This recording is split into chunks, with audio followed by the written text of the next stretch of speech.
and my work has entailed to go to the different parts of India to document herbal, traditional, yogic, tantric practices and understand how they are applied and probably share with people who want to pursue that path. So that is how I've been working over 20 years. And there is a short introduction I can give on myself. I've done my Ayurveda education from Mumbai, and I did my PhD in taxonomy, which is botanical or ethnomedicine from Mumbai. And those are my qualifications. And apart from that, my work entails in documenting all these practices and subjectively helping people who come from different fields to to share a few things for which I think so we are here. And hopefully this session would be useful to you if I can get certain questions from you, so I can set the tone and elaborate on what exactly you are looking for when you signed up for this particular session. You're on camera.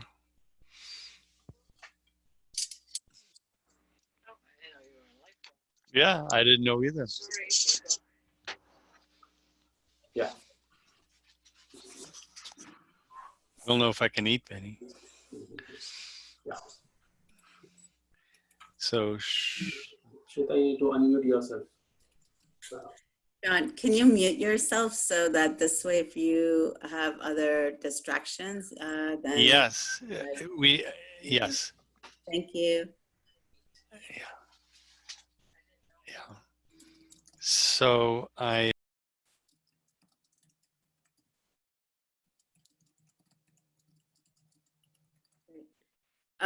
do you want to share what brought you here, why you signed up for today?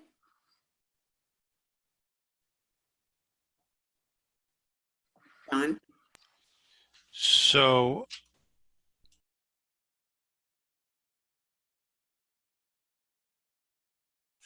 John, you have to unmute yourself now.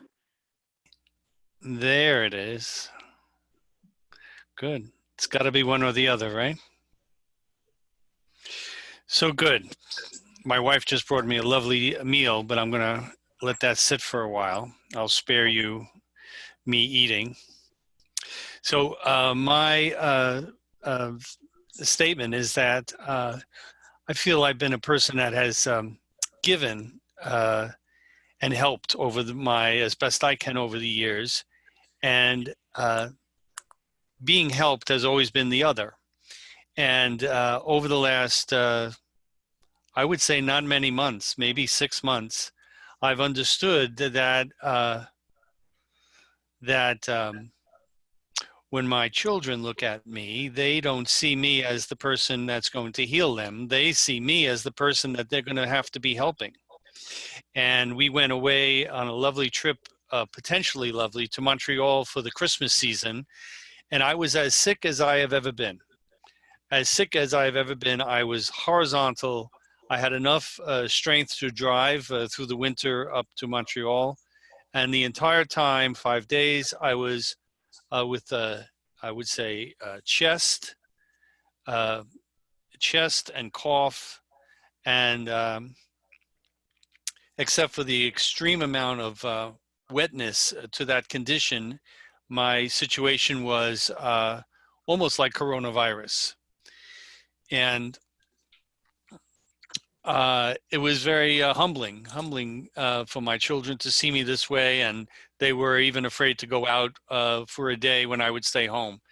And I didn't like it. I didn't like that at all. And I'm 66 years old. I'm in good health, as they say, on the outside, and probably not such good health on the inside. I have a lot of inflammation. Sometimes my face becomes red like a fire engine because of various things, emotional,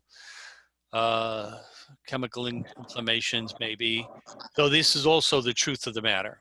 So I would like information to proceed on that. I don't like the feeling of being that object of that kind of attention. I'm not used to it. I don't need it, and it's not necessary in the fuller picture of things. Thank you. So I think it's a pretty relevant question regarding this meeting, and I would say that all around the world, as humans, we come from different cultures, different ethnicities. We have a different food habits. We have grown up with the certain traditions, what has been cooking in our family. But eventually, what I have seen is that, because a student of Vedic sciences, and this is a little bit about Ayurveda, and is that Vedic sciences follow particular algorithms in life. They have certain mathematical equations on how life proceeds itself from birth to death. It says that it is not a stabilizing process. The moment you are born, you are dying. So it is an illusion. You are growing up and going down. And the whole concept within is to preserve your body, because only through that body you can experience pleasure and pain. And if you are diseased, you are a liability first on yourself and then everyone around you. So if you have to first preserve something in your body, that has to be independent, where you can perform your day-to-day actions of, going to the toilet, eating your food, moving around. Even if you can maintain that till you die, I think so you have done a good job. And for that, it says that our life works with the sun and the moon. So getting up on specific time, sleeping on specific time. As you age, you should slowly reduce your food quantity. Eat on same time. Do not eat much in the evening. So these are certain dincharya aspects which, if you follow over a period of time, cut out certain things like sugar, salts, gravies which contain acid into the body, like tomato sauces, coconut. There are few things which we will be very less to elaborate here in terms of ingredients. But the point I'm trying to make, that eating the right thing at the right time, or even the wrong thing at the right time in the right manner, will give you more health than just going and looking for health foods or health supplements, which a lot of people do. When we start aging, we try to find certain supplements which will help us enhance a particular action, like lungs. If you have got cough, you'll go something for the lungs. If you're getting recurrent cold and cough, you'll take something for immunity. And it doesn't work that way. So, but if we start right from getting up at a particular time, sleeping on particular time, cooking the food the right way, actually, how do we put salt? And there's a few articles, certain videos I've made on my blog. When Shweta has got certain instructions which she can share with you after this session. And if right now, if you look at that in a very structured way, are ready to make certain sacrifices in your life, ready to give up certain foods in your life, ready to wake up at particular time, just unlearn certain things, that supplements are not going to help you gain immunity. Maybe they can be a contributing factor, but they are not going to be something which you can rely on. Be very honest about where you lie in terms of your productivity and health. And if this focus is kept independently, not to gratify anyone, not to make anyone happy, as you said rightly, that you always felt that you wanted to help your family, but now a time has come when you see in your family's eyes that they need to help you. That is not a good feeling. So that is the first thing to start. That is the first awareness we get, that, I want to be independent. I've lived life on my own terms and I want to keep on doing so. But for that, I have to be a little bit clever, and I have to plan it out in a way where I can still digest food. I can still do my day-to-day activities, and I'm aware if I have got any disease. And that can only come through discipline, or what we call in Ayurveda as dincharya, which doesn't mean eating a particular kind of food, eating a particular kind of certain herbs, but systemic, following the sun, getting up at time, eating on time, finishing your food on time, sleeping on time, not snacking in between, having perfect rules of cooking food, right from utensils, how you drink water. And once you start making that habit over a period of 20, 21, 48 days, immunity starts increasing, your brain starts increasing, you start looking at things from a different perspective. You don't feel that initial fear of going out somewhere, a subconscious fear that what happens if I get stuck.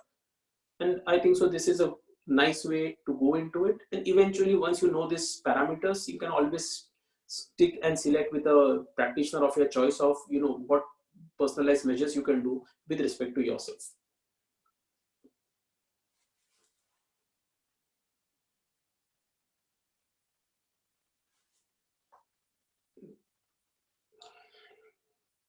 Yuta, you want to voice? John, do you feel complete? Did you have a follow-up? Any comments or things? So feel free to. It would be actually, it would be a technical follow-up. Doctor, it was very fast when you were speaking. Yeah.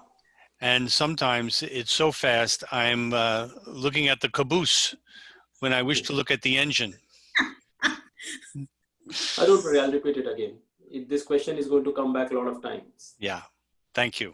It's just like a new setup for me where people are muting and unmuting themselves, so I'm not getting the rhythm. Most of the times everybody's doing on their own. So yeah. Yeah. Thank you. Yeah. Rita, you want to express your question? Yeah, hi. I'm Yuta, and I also work with Ayurveda. And initially, I didn't really have a question because I didn't really have time to think about it. I basically joined because I find it such a rare opportunity to study with Sumit. And so but then a question sort of came up because right now most everyone is in this massive fear, and it's hard for people to actually go into different awareness. And so my main interest as an Ayurvedic practitioner is how can I get them into nourishment, and then hopefully from nourishment, there won't be so much into fear. And then from there, increase their awareness and see actually what's really going on instead of this mass hysteria, mass buying into certain things. And then with that, of course, it's the big concept, in at least what I see in Ayurveda, Agni, how to actually increase Agni, and not only the Chatur Agni, basically all the different Agnis, specifically the one also for the nervous system. And then basically, whatever Summit has to offer, I think it will be just amazing, and maybe some more questions arise then from there, but that's basically in a nutshell right now. Yes, it's a good question. I'll start with the basic, and I'll say that, the concept of nourishment from my part, because you being an Ayurveda practitioner yourself, you know that certain concepts are handled differently by different people. Different teachers handle concepts in a different way. So I'll always say this, before I make my comments, that I don't want to offend anyone. I'm just putting my concepts in front, how I deal with it. So for me, nourishment does not adhere to a set of practices, whether it be herbs or certain kind of protocol. For me, nourishment means how effectively each and every cell in your body is performing. Is it performing to its optimum? You also mentioned about Agni. So for me, different types of Agnis are just understanding how they work at certain levels. Most of the times we cannot quantify them. We can just talk about them. Like when we say Chatur Agni, we just say it is a digestive Agni, but not necessarily. Even when you are processing thoughts, it is a type of Agni. When you are processing thoughts correctly or not correctly, because anywhere there is transformation, there is Agni. So for me, Agni means that whatever you put into your body, it could be gluten, it could be meat, it could be anything. Whether body is converting it into a juice or into a form identifiable as nutrition. Let us see if that nutrition juice is absorbed, everything goes fine, and it goes to the cellular metabolism. At that cellular metabolism also, if the cells are digesting it and creating a similar mixture. The mixture is so good that the cells are absorbing it, but creating least waste material. Whatever least waste material they are creating, are they able to excrete it properly? Are these micro excretions coming back into your main system to create macro excretions, and are they going out properly? So if this thing is happening, it doesn't matter if you just be on milk, just be on rice water, or eat heavy food like pizza and all. If this thing is happening, you're already nourished. Sorry. The quotient here, what is happening is that because we are diseased, because there is an immunity challenging disease, we feel that maybe our food habits are not right. Maybe we need to eat something which will boost our immunity. But in the last talk I had, which was an open, I talked a little bit about immunity. And I said that immunity is not something which you can build. Immunity has got no quantification. When we say pathological immunity like immunoglobulins, that is not immunity. That is just a marker whether you are sensitized or not. So immunity in itself has got no quotient. Immunity for me is to coexist. In whatever environment you are thrown, can you coexist? Can you adapt? Can you get away from it with minimal damage? And once you start doing it, only then you can say immunity is increased. Of course, sometimes there are certain comparison parts. Somebody is falling sick again and again. He's getting recurrent cold and cough. You give him something like Chyawanprash, and after a period of time, you feel, okay, his cold and cough is going down. So you see his immunity is increased. His immunity or his ability to fight off an infection might have increased. But that doesn't mean that his overall coexistence has increased. It might get culminated into another metabolic disorder. But because right now, let us say that we are getting this COVID, where a lot of time we are talking about lungs, we are talking about upper respiratory tract or lower respiratory tract infections. We'll say, okay, to improve immunity, let us give Chyawanprash. But if your Agni is bad, your body is not even digesting water. If you put Chyawanprash in it, it is going to create toxins. If that toxins are going to get created, you're going to get inflammation and you're still going to get the disease. So for me, I'll say, again, get up on time, sleep on time, which I was telling to John, get up on time, sleep on time. Do not stay in curtailed environments. If it is cold outside, go at least 2 hours outside and feel the cold. If it is hot outside, go outside and feel the hot. Let your hormones, let your glands starting work for you. Eat when you're feeling hungry. Do not eat on lunchtime or dinner time. You should eat when you're feeling hungry. Once you eat when you're feeling hungry, then you'll see that it will be always at a particular time. Go to sleep at a particular time. So you're doing a lot of favor to your organs. You're doing a lot of favor to the micro metabolism, what we call as Agni. And eventually, when everything is going in sense, your Agni improves, your nutrition improves, your cell metabolism improves, and only then your brain power will improve. It is very simple that if you're getting pain, if you're getting indigestion, can you think properly? We cannot, because half of the time our mind is towards that flatulence, towards that reflux.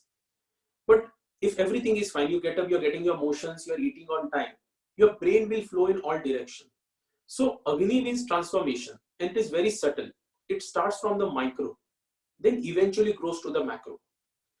And even if you have seen, because you have gone through India, you have met, you have visited a lot of places, you see yogis whom you see, okay, they are very strong, they don't fall sick most time. But if you see their diet, most of the time they will be on rice water, they'll have 1 meal a day.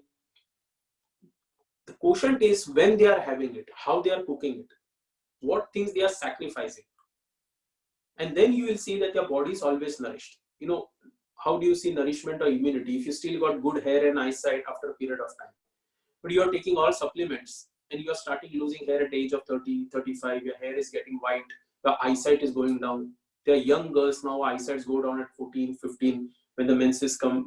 So these things are pretty relevant around us, because you cannot go and coexist in the past where, there were trees, there was nature. You have to coexist in this future. Maybe in tomorrow, new technologies will come, you will go to different planets. These principles are still applicable. So for me, immunity is coexisting, even if it means that you only have access to GMO crops, plastic foods. Can you create a system to digest it and create blood out of it? But if you just keep blaming what we are getting, then it will be very difficult to get immunity. So time has come that people in this world of Ayurveda should move beyond entities and work on fundamentals. And if we start applying, you will see that it can be applied anywhere around the earth. You do not require herbs from India. You do not require food patterns from India. You do not require those methodologies from India. In India, time zone is pretty safe, like morning, evening. But when you go to London, you go to Iceland, there is a time where sun doesn't set till 12. So how will you calculate sunrise and sunset? So there has to be quantification of time, that if you get up at particular time, after 12 hours or 10 hours, you should stop eating. And once you adhere to these forms, it doesn't matter where you are going. Your immunity will increase, and the chances of getting an infection, and even if you get one, to recover from it are more, you have bright chances towards it.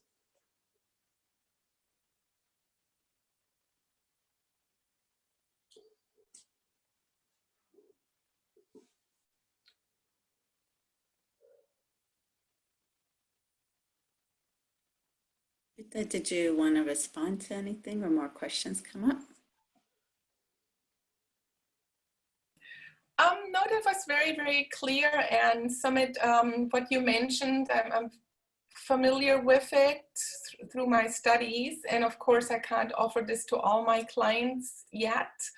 But personally, I'm looking forward to go deeper into the subject, how to do this. That's just my personal quest, yeah.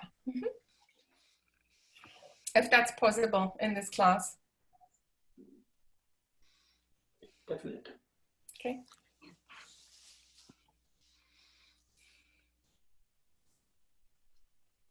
So, Mr. John, I hope I was repeating the same thing again. So, if you have any queries, you can ask me, because maybe in my opening statement I was a little bit fast. So, I hope I just repeated the same thing about discipline of when to eat, when not to eat, and how exactly to coexist, which answers your question of immunity, of how exactly you can go anywhere and still not be worried about health.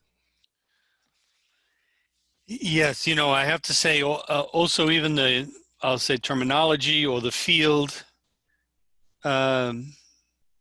is new. Yeah. It's new to me. So Yuta has some indication, background, experience.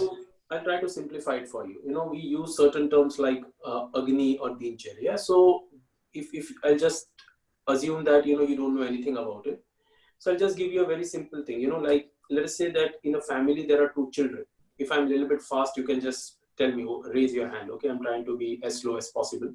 So let us say in a family there are like 3 children, and they are raised with the same love and care.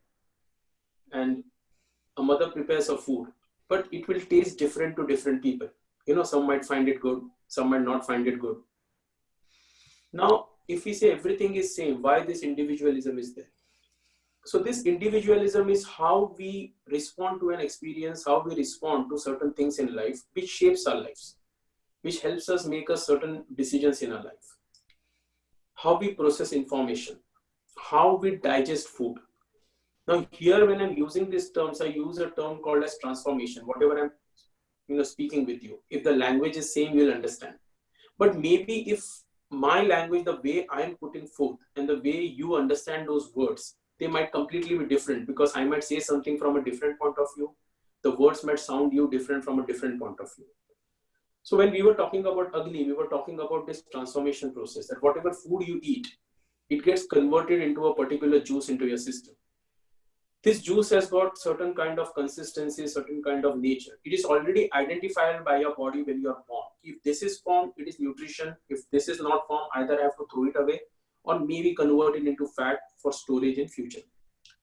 So once, as we progress in life, we do not eat on time, we do not sleep on time, our enzymatic dysfunctions happen. The food which gets created, doesn't matter if you're eating healthy food, non-healthy food, those are black and white things which are given by the society. Something with a religious background, something with a nutritional background.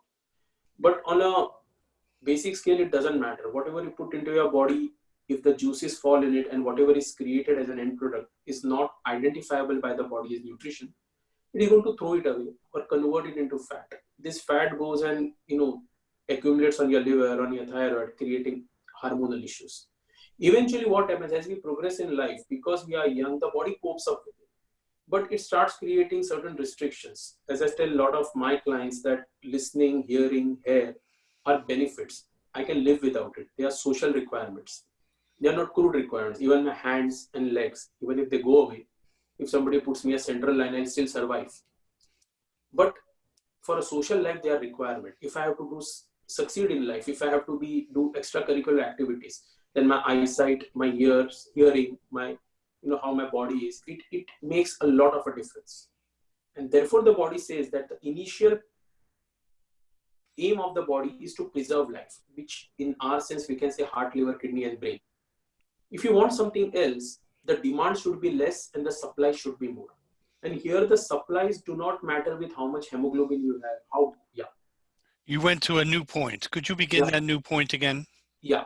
So I'm saying that when I'm trying to tell you Agni, so what the body tries to do as we age, the primordial facet of life is that it wants to preserve life. So life has got nothing to do with our emotional, financial problems, how we look, hands, legs, ears, eyes. If tomorrow I lose my eyes, I lose my hair, I lose my hands, I lose my legs, I can still survive if somebody puts a central line in me. It just feeds me. If my heart, liver, kidney, brain is fine, I can survive. But that is not quality life. And when we want quality life, the point which you were making, that there was a time when you felt that you want to help your children, but now it feels that they need to help you. So there comes the independence, that you want to preserve these extracurricular activities as you age in life. So that becomes a demand and supply mechanism. How much you are putting into the body, what the body is digesting, not only at the macro level, but at the cellular level, what it is making for you, and how much you are spending. And so with age, when we understand that there are certain times in a day when you put the food, it is going to digest by putting in less money, but giving you more output. There are certain times in the day when if you put food, even if it is less, it has to spend more, but the output will be nothing. It doesn't matter what kind of a food you are putting. You might say, I'm only eating healthy food.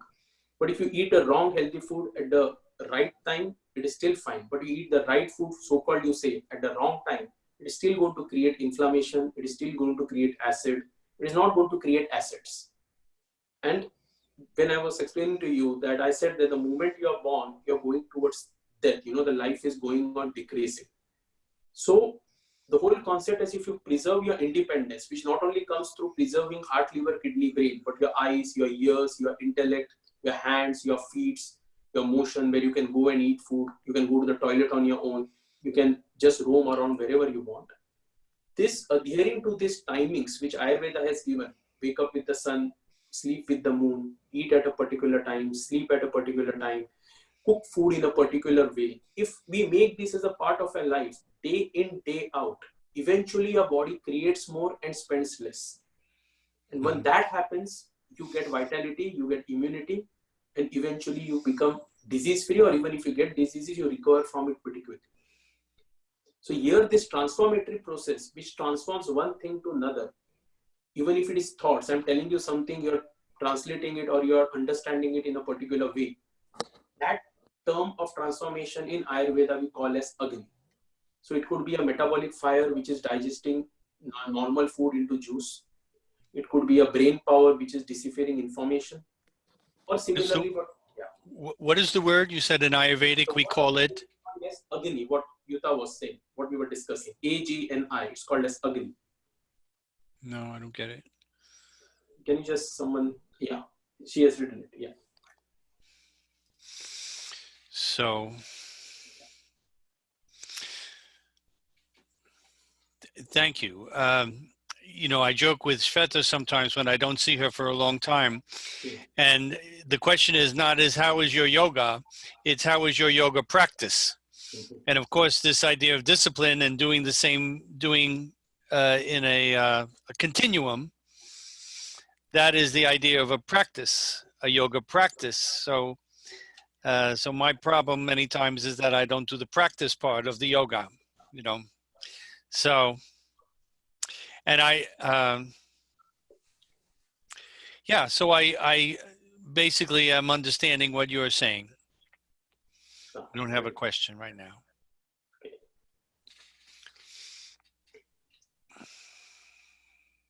Ravi, did you want to voice your question, or you want me to read it? If you want to chat it in.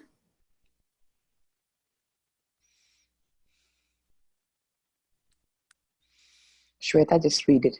I sent it in. Just read it. Oh, okay. Yeah. Mm-hmm. So Ravi is asked, so thank you, Sumit. I would like to hear more about the balance of our hormones and how it contributes to coexistence. What are the practices we do to keep hormones in balance as we age? It's a good question, and it differs from gender to gender. So because I generally speak first on the women. And basically it again, first of all, boils down to the discipline of when you eat, when you sleep, how you cook your food, and following the sun and the moon. With respect to women, it all again boils down to how good are your menstrual cycles and how you have aged and gone towards menopause. So let's say that after menopause, you are getting a little bit of swelling into your system. You're feeling heat into your bones over a period of time. Your back is paining. Then eventually that hormonal system is not good because it has not relaxed itself in a particular way.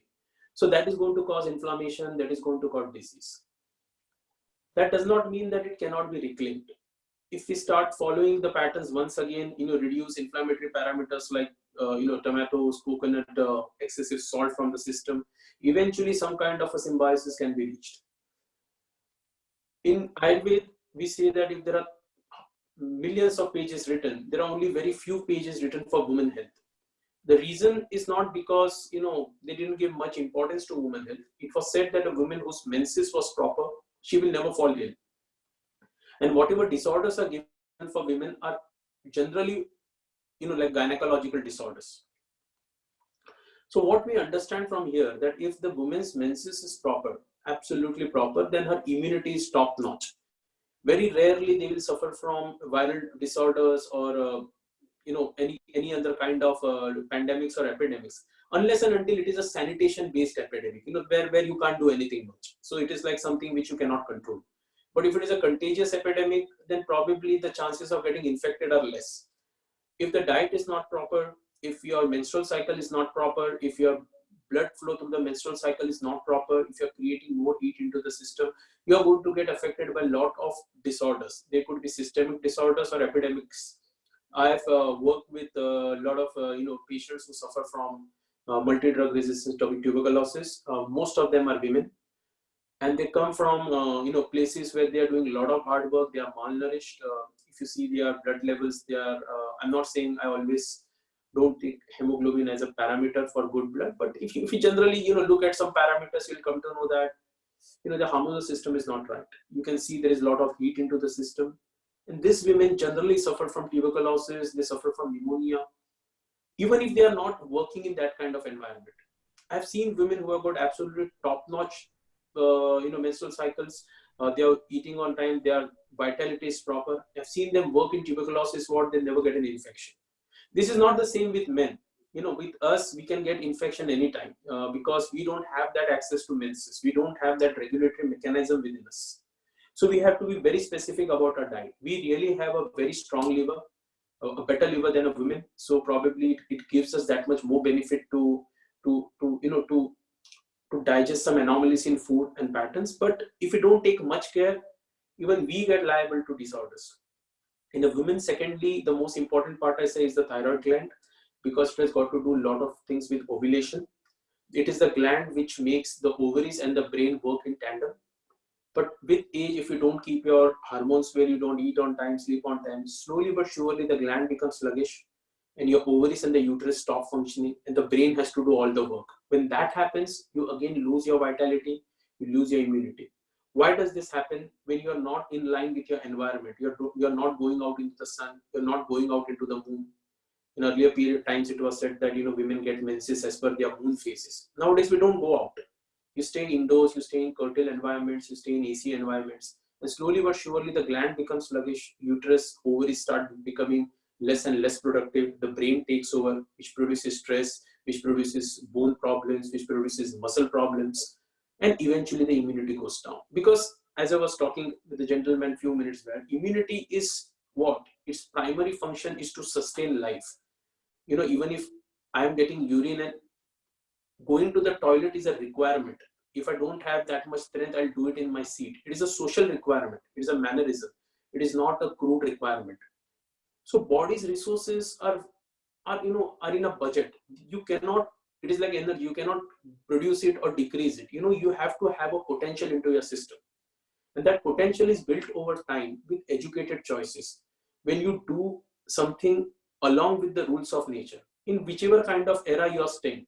I say today you stay in the concrete era, there are a lot of pollution outside. Okay, that is not a choice for you to decide. You have to adapt to it.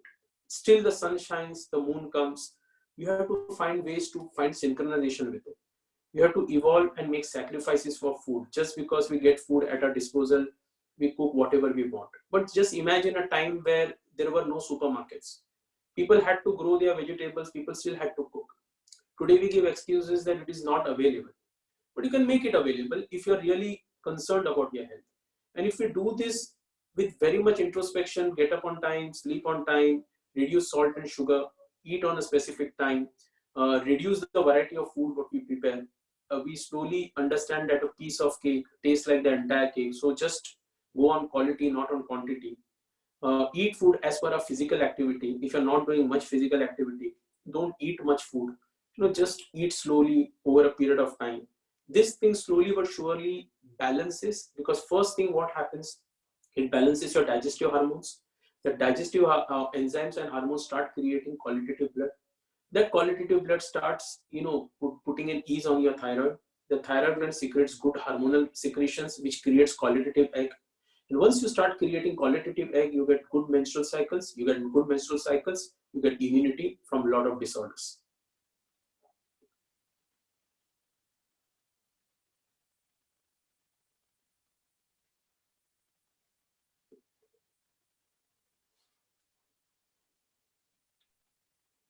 Thank you, Sumitji.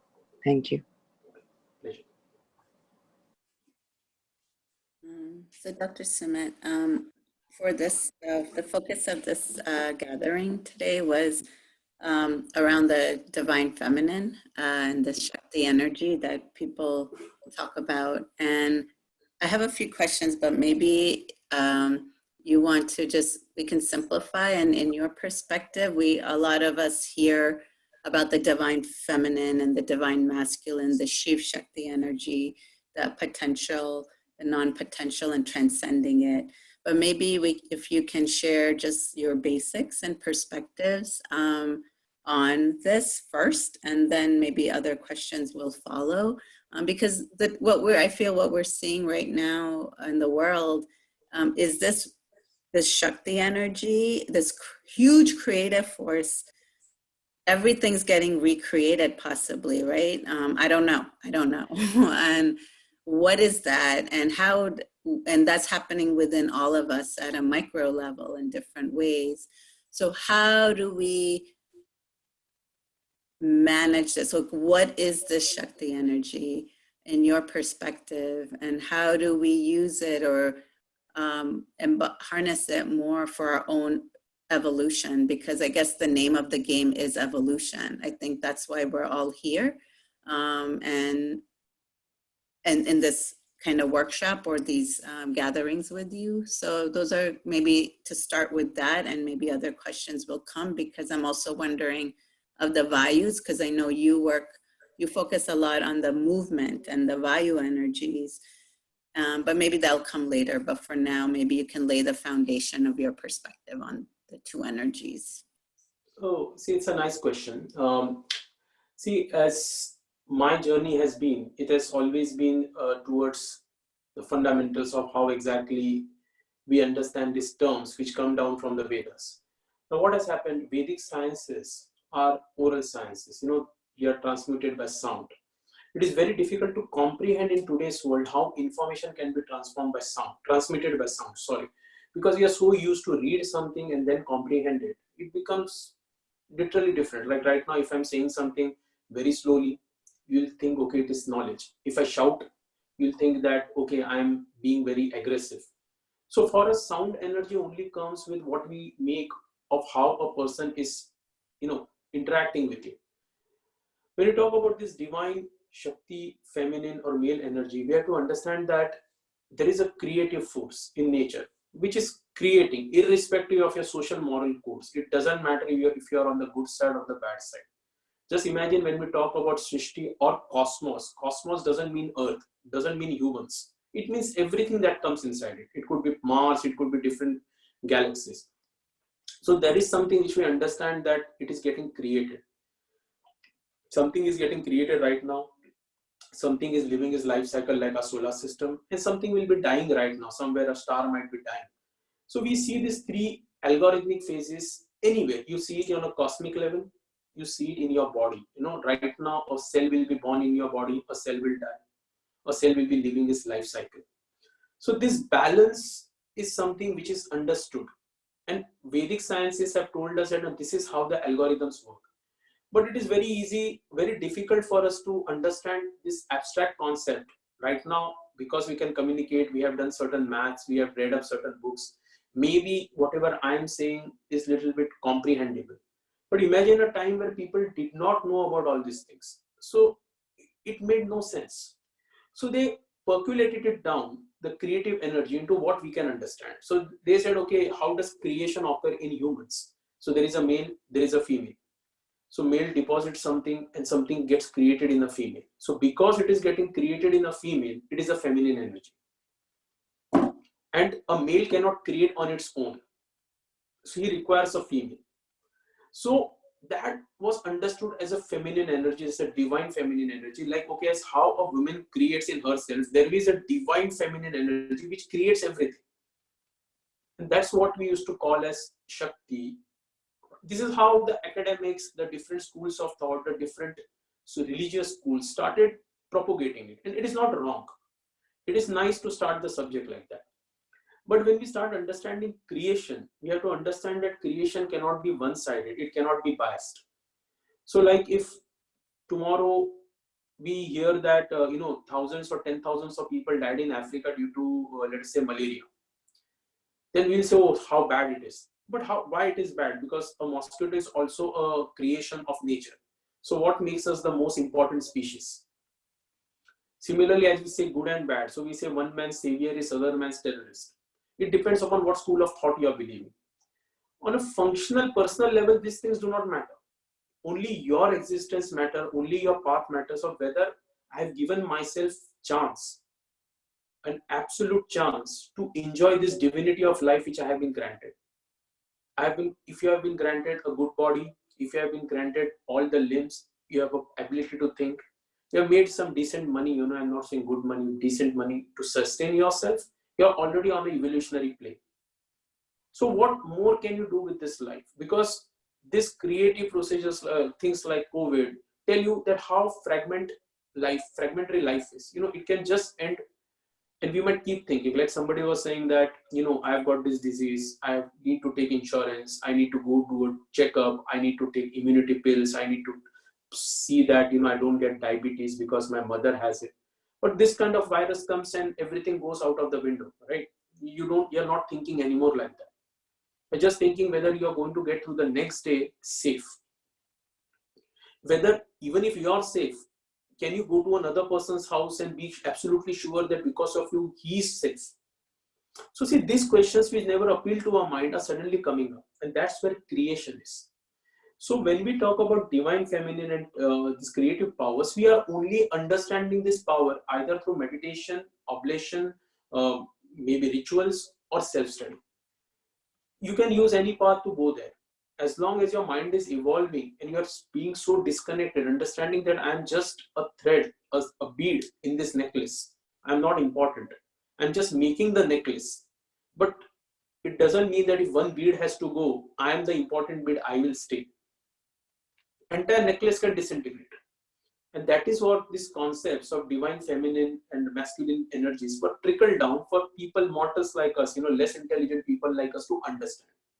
But on the cosmic level, it was said that anything that is creation, anything that is getting created, that potential to create is Shakti. And that object of adherence, where that potential is there, when it becomes aware of its potential, that is the masculine power, because that potential has to be held within somewhere. It just cannot be everywhere. Though it spreads in all directions, its conception is very limited. Its conception can be microns, the least conceivable point which a mind can conceive. Yet it has a form, it has a dimension. Beyond that, nothing exists. And that abstract concept was not understood. And that is the reason why nowadays we do it, we try to associate them with this feminine energy. We do our sadhanas, we do our oblations towards it. But the whole concept is to get back to this creation and understand that how fickle we are, how less important we are. And in nature, there is nothing called as good and bad. Of course, on a human level of coexistence, because we are coexisting as humans, we follow certain rules, so that we can coexist. Like I always give an example that if I have to kill someone, I won't kill them because I don't want to kill them, because there is law which prevents me from doing it. So there is a crude methodology and there is a methodology where you act out of conscious. So on human level, it is fine. On human level, you'd say it's wrong to kill. But even if the thought has come in your mind that you want to kill someone, it is still a creative thought. It's Shakti. Because when that thing happens on a human level, someone dies, it is a bad thing. But on a gross level, it is making way for new things. Like when bushfires happen, people burn forest. We feel it is a bad thing. But it is apparent that when bushfires happen and eventually they go down, new forest starts happening. When a tree falls in a jungle, it restricts the access for people to go inside. After a few days, if you go and you see a new plants start growing beneath the trees. If you take an open plot, a construction plot which is dilapidated, you just break that plot, you just put up boundaries and you just say, okay, no one owns the plot. So no one will look for it. You will see within 7 days, 8 days, 9 days, a new kind of forest has developed within it.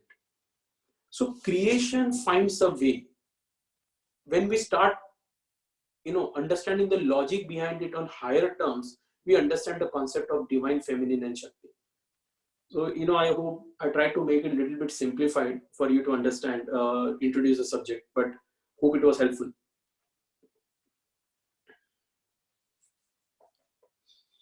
So when you, because of COVID right now, and you just also shared it earlier, the ability to adapt, right? So the whole common word right now is pivoting. We hear a lot about everyone's pivoting, everything needs to pivot.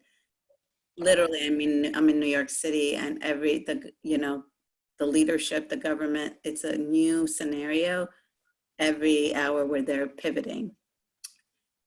So this ability to adapt and pivot, and that's part of creation, right? Because we are creating, and when you talk about creation, this force is is it working? And you're also talking about algorithms. So how I'm understanding around algorithms is, are you talking about the subconscious coding or the subconscious patterning that we have? Is that what you're referring to? And is it the adaptation with the Shakti energies, that this Shakti energy is helping us adapt? See, I'll make it a little bit simple. The quotient happens is that because everything, the word you use, pivot. So because everything is changing, we think it should change for the good. Like there are a few arguments which are going on right now that because of COVID, climate change activities got a boost. No one was caring about it, but now because they're forced to shut down, the climate change is happening. The animals are coming back.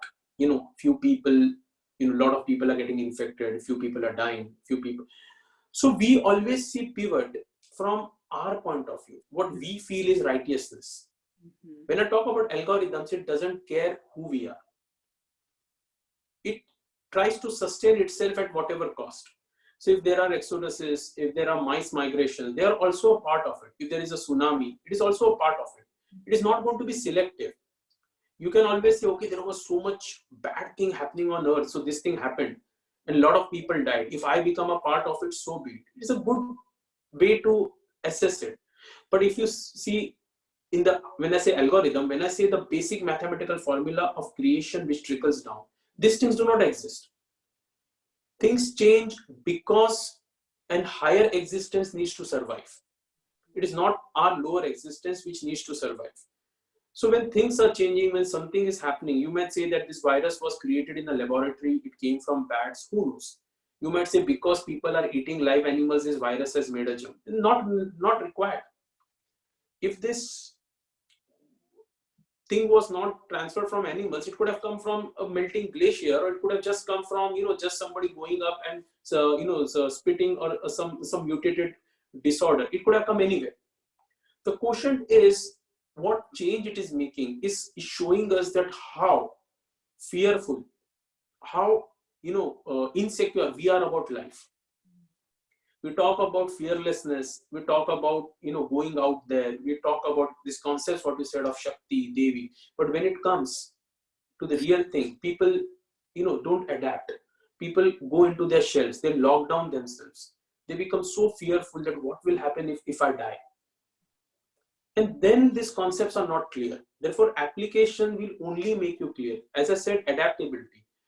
So in that adaptability, even I can die, I can pass on. But it can so happen that while adapting, through me, through my breath, whoever are around me might get an immunity. You never know. But somebody has to adapt. Somebody has to accept the change, not when it is safe. You cannot say, okay, there is a vaccine out, there are drugs out, now I'll go out. Of course, you have to follow the quarantine, you have to follow the rules. But in your mind, you should be free. You're doing it because it is a rule. But you're not doing it out of fear. Mm-hmm. So see, everyone is going to evolve. There are businesses which are at loss, which are very apparent. Right now, they are not important. But someday it is going to hit. Tomorrow when the lockdown goes down, are you going to, still go and hire a work? Are you going to hire people from New York to work for you? Are you going to hire people go and work in a vicinity? How safely are you going to go and travel somewhere? That is a question each one will have to ask. And that is adaptability. It is not now everybody is in a lockdown. So everybody is happy. I am not earning, he is not earning. Everybody is happy. Tomorrow when the struggle comes, in whatever environment it might be, will you go out? That is Shakti. That is the change you have to imbibe. That is the change you have to adapt, because without your contribution, nothing is going to happen. If somebody is producing something, somebody has to buy something. If you're not buying, somebody is not producing. Then no creation is happening. If no creation is happening, then some kind of creation and higher algorithm will happen, where few people who are not up to it will perish anyways. They might not perish of COVID. They might perish of poverty. They might perish of insecurity. It doesn't make a difference. Death is death. So that is something in adaptability, which this Vedic sciences tells you that from yug to yug, from generation to generation, from era to era, this kind of changes happen. They happen at micro level, maybe in your body, when you're going through a transformation. They can happen at a physical level, where suddenly you meet an accident and everything changes for you.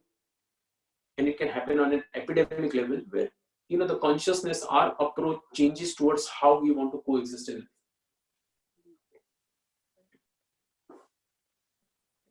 Thank you. So, Bhairavi, so however, are these bushfires, pandemics, et cetera, also our contribution? Since we have abused resources so much and moved away from the natural alignment, our individual nature as well as our relationship with nature. Yeah, can you just repeat the question one more time? So Bhairavi is asking, however, are these bushfires, pandemics, et cetera, also our contribution? Since we have abused the resources so much and moved away from the natural alignment, our individual and our individual nature as well as our relationship with nature. See, it's a valid question to ask, but I think it is not. I won't say it is a very technical way I can think about it, because you cannot do an action thinking it is right or wrong. You're a part of an action. If let us say, I give this example a lot of time, that if we say that we should not kill animals, but you have to feed your population, so you have to increase farming, right? So if you increase farming, then you have to cut forests, so animals are anyways going to die because you are destroying their natural habitat. If you think one herb is medicinal, it is very good. You take it out of its natural biodiversity and you start creating farms out of it. It is still going to cause invasive diseases. It is going to cause a crop which will burn the soil. So we can judge our actions with respect to what we are contributing to our surroundings. But eventually a time was there when that thing was demanded by us. I still remember when, if you check historical books, when the advent of modern technology, roads, bulbs, lights, electricity, transportation happened. There were people in the interiors who were just staying absolutely in conjunction with nature, following the natural times, having good houses, farmlands. They requested the governments that why isn't development coming at our place? And that is the reason why they started giving up their farms, roads started getting created, industries started getting set up, because everybody wanted a piece of the puzzle. Everybody wanted to work somewhere and earn good money. They did not want to do that hard work because it was becoming redundant.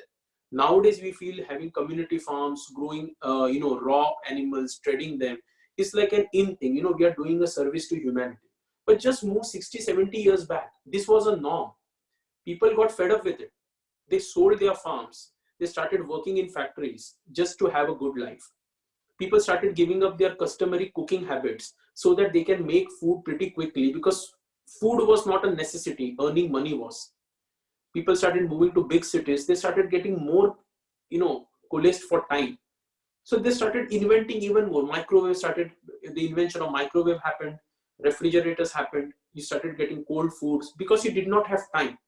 So it is not that it is because of you. You have not made the change. The change has happened and you have been a part of it. Now suddenly what is happening, because it has become so overwhelming, we find these things which are happening, which are good, and we say anybody is doing something against them, they need to be punished.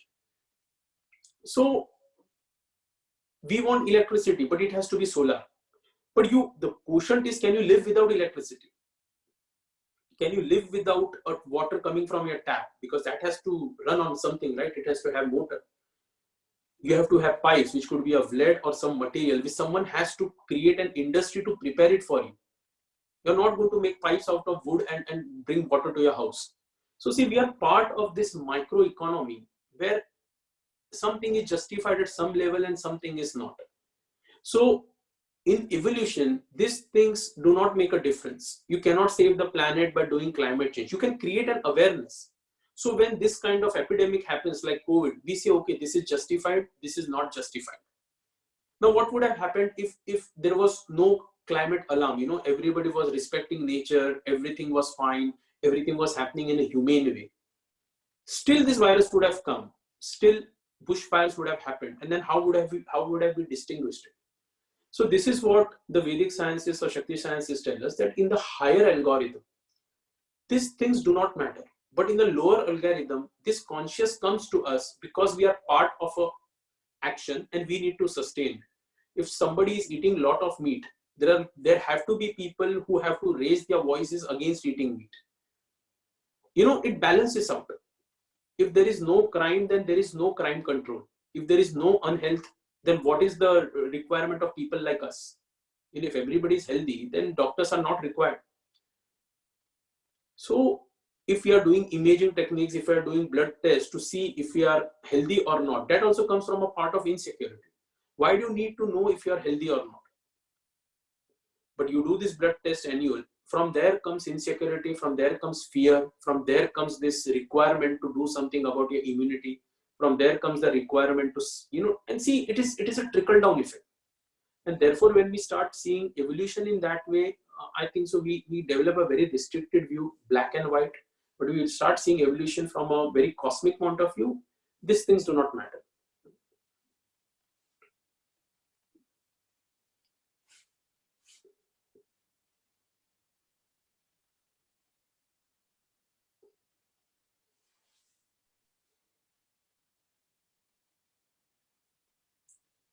She says, thank you. Mm-hmm. So when you spoke about earlier about the higher existence needs to know, that's the algorithm, that the higher existence will rule. So basically, then that higher existence comes with uncertainty, right? There's no control. And that's kind of what's happening, where there's this battle between where the human mind may want everything planned or controlled, but this high entropy state or this high energetic, high existence state already has this intelligence, just like ourselves, and it already knows what it needs to get done. So at the end of the day, it doesn't matter. See, I put a point here and say that even getting that higher conscious to colonize other planet is a part of their algorithm. It just doesn't come that way. It is if you really see how exactly everything is happening, you will just see that you're a part of a puzzle. Even now, when you want to do an action in a particular place at a particular time, that one action affects hundreds of people around you. We might not know it. We are just going and doing that action. You're going and maybe just picking up a a food from a particular store. But when you go and at a particular time, at that particular place, hundreds of more actions are set in motion. And it is something which is explained in quantum physics. So it is like that. Millions of possibilities are there of what you can do and what you cannot. Similarly, what happens in the higher consciousness, that we are humans, we are running this planet, so we feel. Are we running the planet, or is the planet running us? We don't know. Similarly, when we say that, the moon is revolving around, or there are planets which are revolving around the solar system, they come to our conscious at a particular time. We know that there might be a possibility of life on Mars, but only the funds for it will get expedited when the need will come. Who has created the need? Few people who own a lot of resources understand that this planet will be exhausting its resources. After a period of time, even if we behave in a particular way, the resources won't be for everyone. So we have to see to go and stay somewhere else. So it's a necessity, it is not a requirement now. But that also comes into consciousness when certain things have passed, when certain actions have happened. So let us say that, everyone 20 years, 30 years, 40 years back, this awareness was not there. People were leading their lives in their own small quarters. The concept of going to Mars was not even a necessity. We felt, oh wow, it must be something. But suddenly, as you see in past 10, 15, 12 years, it has gone so high that people are now thinking of space tourism to Mars. So see how this algorithm works. It is not that what you think and it gets disposed. Even we thinking are a part of it. But that doesn't mean we should stop thinking. You should start doing your work with proper consciousness that I can put in my effort, I can evolve myself. And it doesn't matter what happens to my physical body in the long run. But if you just say, no, I have evolved, no, I have got some special knowledge now, so I use it in a special way, it doesn't work that way. So this is what we mean when we talk about this algorithm and Shakti and creation. It goes from layers to layers, layers to layers, layers to layers. It is like an octopus's tentacles. If you have 10 tentacles, and each tentacle, if you say has an individual mind, and it has gone into 10 different places. Each tentacle will think it is coming from one source, but it will be unaware of the another tentacle. But eventually what happens, the concept is of only the main octopus, which is controlling all the tentacles at its will. So same thing, analogy is given about Shakti, that each manifestation thinks he is in control, or he is trying to do a change within himself or outside himself. What the law runs, the creative power takes away. It is not what you are doing, you're just being a part of influencing myriads of actions around you. And those actions give you a leadway and a path to reach to the higher consciousness. So this is very algorithmic, this is very quantifiable, which has been quantified in the Vedic sciences on breaths, on maybe different theories. And the more upper we go, the more less we go towards the initial concepts, this becomes very apparent. The problem happens is that because so much of literature is available, so much of thought process is available, so much of ideas are available about the same literature. Maybe because translations are there, people want to read something in their own languages, the way they can understand. It leads to misinterpretation. Again, I'll put in the point, this consciousness, this transfer was sound to sound. It was not word to sound. Whenever you read something and decipher something, there is always a subconscious perversion, I say that, that you are not understanding it in the right way. It is like a child who listens the first instructions from his mother. There is no translation. There's one sound and the child understands. Or there is one sound from the child and the mother understands, if they are in sync. And that is the purest form of transfer. The more slowly you start teaching a child language, restrictions come. Same thing happens with what you're talking about Shakti. It has been trickled down to a point where we understand in the form of feminine and male, because that is the easiest form to understand. But as you keep that restriction and just associate the same form with all other forms, then it becomes a very restrictive process. As you say, virus from our point of view is not a living organism. It is just something which is floating in air due to elements. But if we talk about the cosmic breath, it is still living. Because if you see about your body also, there is no living part in your body. Even your cells, if I take it outside and everything, one cell, they are not living, they are just a piece of DNA, RNA and some mitochondria inside. It is this gravitational forces, different kind of forces which are acting onto your body. in a very algorithmic, rhythmic way, which are making the juices mix, creating the electric sparks, which is creating this yantra of your body, which is life. Similarly, when you take a car, brand new car, and you keep it in a garage, you don't use it. Even after 2 years, you go and see there will be some kind of, damage in it. Like some joints will come loose, some bonnet will come down, your tires will go down. Because even it is a dead thing, nothing is there. The forces in nature are acting on it. It is causing the oil which is already there into the car to stay at a particular place, to become viscous. And these are algorithms, these are basic tenets of nature, which was studied in the Vedas. And they were trickled down and made us understand how life and creation occurs at a minutest of level. So this is how, if we take our evolution, the word what you use, evolution, then that evolution is never planned, the evolution is never unplanned. You are just a part of evolution day in and day out. It just happening. The same COVID will have different reactions on different people. Some people's perception, it will change. Some people will say, oh, got infected, okay, fine, I got saved from it, I'm not going to do only community service. Some people will say, okay, fine, I need to earn money, I cannot do this charity work because when this kind of pandemic comes, there is no one to help me. I have been staying paycheck to paycheck, but now when my turn has come for help, no one is helping me. So, a good people can turn greedy, greedy people can turn good. So it's not only changing everything for the good, it is changing perceptions of how human to human interaction is going to be in the future. And that is where we all have to understand and act. So the layers that you talk about,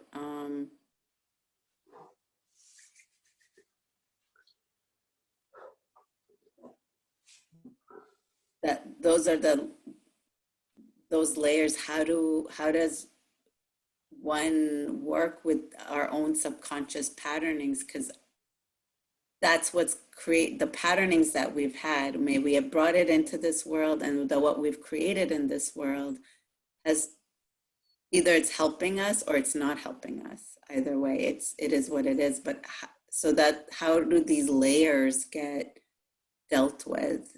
I mean, is that why we have, the rishis have given us this dinacharya practices, all these other practices to deal with these layers?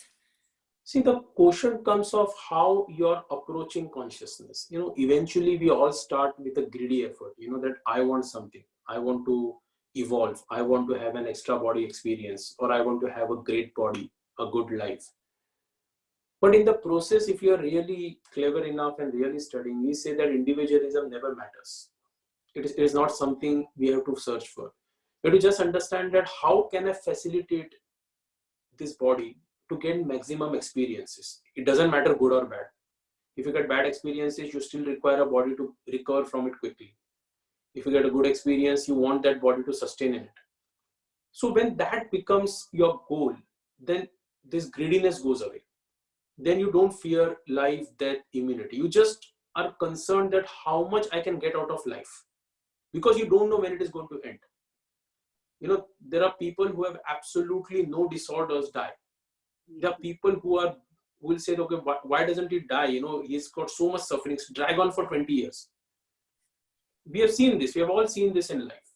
So it is not easy. You can put any karmic, reasonings behind it. Okay, because of his karma, because of astrology, because of this, because of that. And it doesn't make sense. The quotient is, what are the forces of nature in this planet where you are born? What are the quantifiable forces of nature? For us, there are only sun and moon. Apart from that, we can't see gravity, we can't see wind, we can feel temperature changes, that is fine. But we see sun and the moon. They rise at a particular time, they set at a particular time. From our point of view, actually they don't rise and don't set, but in that sense, what I'm saying. So if we align a body with them, from the genetical ethnology where you come from, you understand what kind of foods are easily digestible by you. It doesn't matter if it is meat or wheat. And you just become that one with nature. You improvise, you don't compromise on the utensils, the cooking methods. You don't compromise on your eat and sleep times. However, money you will have to sacrifice. It becomes an internal, a way of worshipping, being in tone with nature. And that is where these layers, what you are talking, do not matter. They just go away.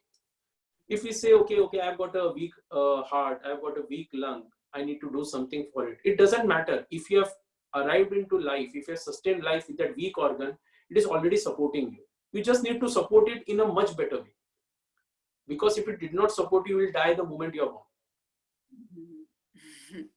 But we think, okay, this is a weak organ, I need to care for it. I need to do something so that it will support it. I need something, a tonic for that organ. And there is no such tonic for a particular organ. Of course, you can inject something into an organ and get some temporary relief. That is a different thing. But in the overall homeostasis, you are not supposed to choose. You can only eat something, digest it well, it will get converted into blood. And depending upon your brain, it will heal what it requires is most important to sustain your life. It is not going to cure your cold because you have a meeting tomorrow. But you might have a chronic backache, which might cause you a debilitating disorder in 2 years. It will use those resources first to cure that. Because for it, your job is not important. But when we talk about what you say, these layers and all, we become very selfish and greedy. And we think everything from our point of view, from the reasoning, what we think is good and bad in nature.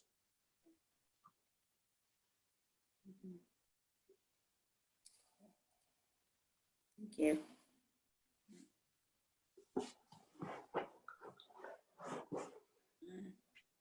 Yeah, welcome. We're kind of just been asking questions like usual and kind of vibing from there. So there's not, if you have anything to ask or share, you can dive right in. Okay, yeah, I'm kind of just hearing where you're at right now. I didn't come in with anything directly to ask, but something will probably arise.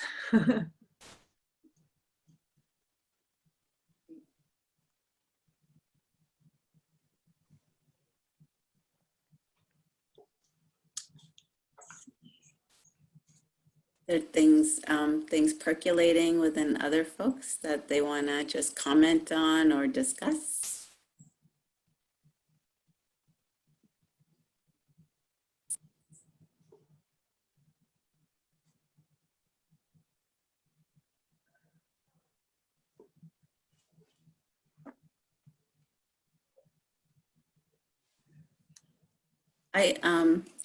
Just been more like, why do you feel in kind of the commercial or this, even this quote unquote spiritual world, where everyone's like really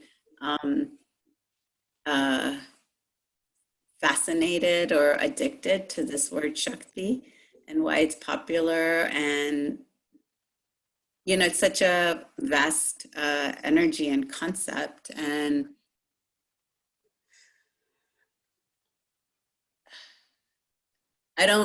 for me, I'm always trying to think of it as around the subconscious. My recent understanding of, I guess, purpose of life has been, and I don't know if it's a right or wrong thing, but it's kind of the alignment of the conscious with the subconscious. Right? And so, how does this subtle, immense force of creation play out well in the convergence of both, where then we both transcend the union of the conscious or the subconscious, even if it's supposed to happen or not, on this evolving journey? See, the first question which you asked, I'll answer why people think Shakti is a good force, because it comes from, most of this kind of thing comes from inner insecurities, like when people are insecure about their achievements, about their health, and they can't make a sense of what is going into their life. It is a common way to surrender to something. People meditate, people find ways to calm themselves. Maybe they get an experience. It could be a quantifiable, unquantifiable experience. Depending upon who has helped them go to their experience, it could be a book, it could be a teacher, it could be a friend. And then it depends upon what kind of practices they are doing. So see, in India, what we said, we have got many gods, we have got many goddesses, because people iconographically align with different powers, different temples, different lineages, different methods of worship. And this has given rise to a kind of devotion, a kind of surrender to a particular form where they feel they can, throw in their insecurities. As far as Shaktism comes, it also has to do something with the rise of feminism and Shaktism. I'm not using word feminism in a derogatory way, but I'm saying that, it is women power. It is something where women have to stand for their rights, and they find that parallels in that kind of, energy, that power. Shaktism also gives women an independent right to, practice certain, certain esoteric practices with respect to their physiology, which gives them a very different kind of experience, because for most parts, spirituality has been a male-dominated science in this world. It has been a very devotional science. Thirdly, a lot of Shakti practices you can do at your home. Most of the times, earlier practices required an intermediary like a priest or someone to perform certain things. So all these things, compiled with other kind of esoteric practices, breathing practices, how easily it has been, passed on into the modern world due to social media, due to internet, where information is accessible from the confines of your home. Travel has become easier whenever you want to go anywhere into the part of the world to understand it. Courses like this, what we are doing online, there are a lot of courses which are available online, which give you introduction to this concept. So people in today's world, it has given every person the entrance to do his own personal worship, to surrender to someone, insecurities without being found out. And that is the reason why I feel this concept is growing leaps and bounds. And eventually, when something grows leaps and bounds, there are offshoots for it, which makes it stable, which makes it a cult, which makes it something which people want to get associated with it. So this is something which I'd say is the reason why this kind of concepts are increasing. Coming to your second question of conscious and subconscious, yeah, fine. The whole concept of all these things, of tantric concepts, is to understand on individual level that it is not about your personal gains or your personal choices. It's how you connect with the creative algorithm of the universe, where you understand that this physical body, your purpose is whatever your choices are there in life do not matter. The things you get angry on, the things you get happy on, eventually they do not matter, because they are very dependent. If somebody says something good to you, you will be happy. If somebody abuses you, you will be angry. The whole concept of Shakti is to take this power within yourself that no one can manipulate it on any level. Only you can sustain the experience, and that's how is then a very internal journey where, as you say, the conscious and the subconscious in your language can meet, because there is a subconscious tendency and there is a conscious mind. Subconsciously you might have anger on someone, consciously you might not show it. You might then maybe you will act more nicely to that person, but that doesn't take away your subconscious, whatever that power is, because you'll still be reeling, you'll still be being very angry after that experience is over. And when that manipulation goes away through your sadhana, through your understanding of creative power, that you cannot create an experience, you're already a part of an experience. Slowly but surely this conscious and subconscious gets merged. And that is what is the purpose of all these esoteric sciences.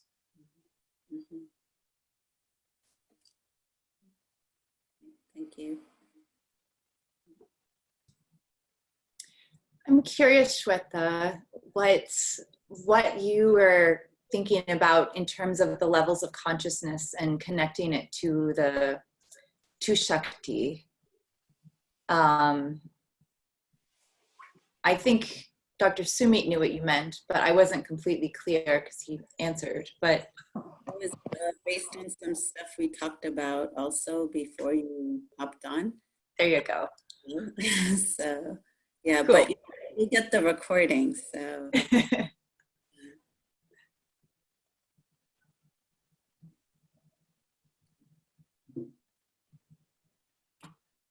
I have another question.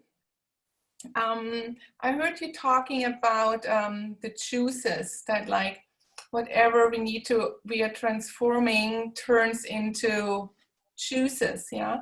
So I would like to know more about, let's just start with the gross one, the body, and the food we take in. And we know that there is saliva.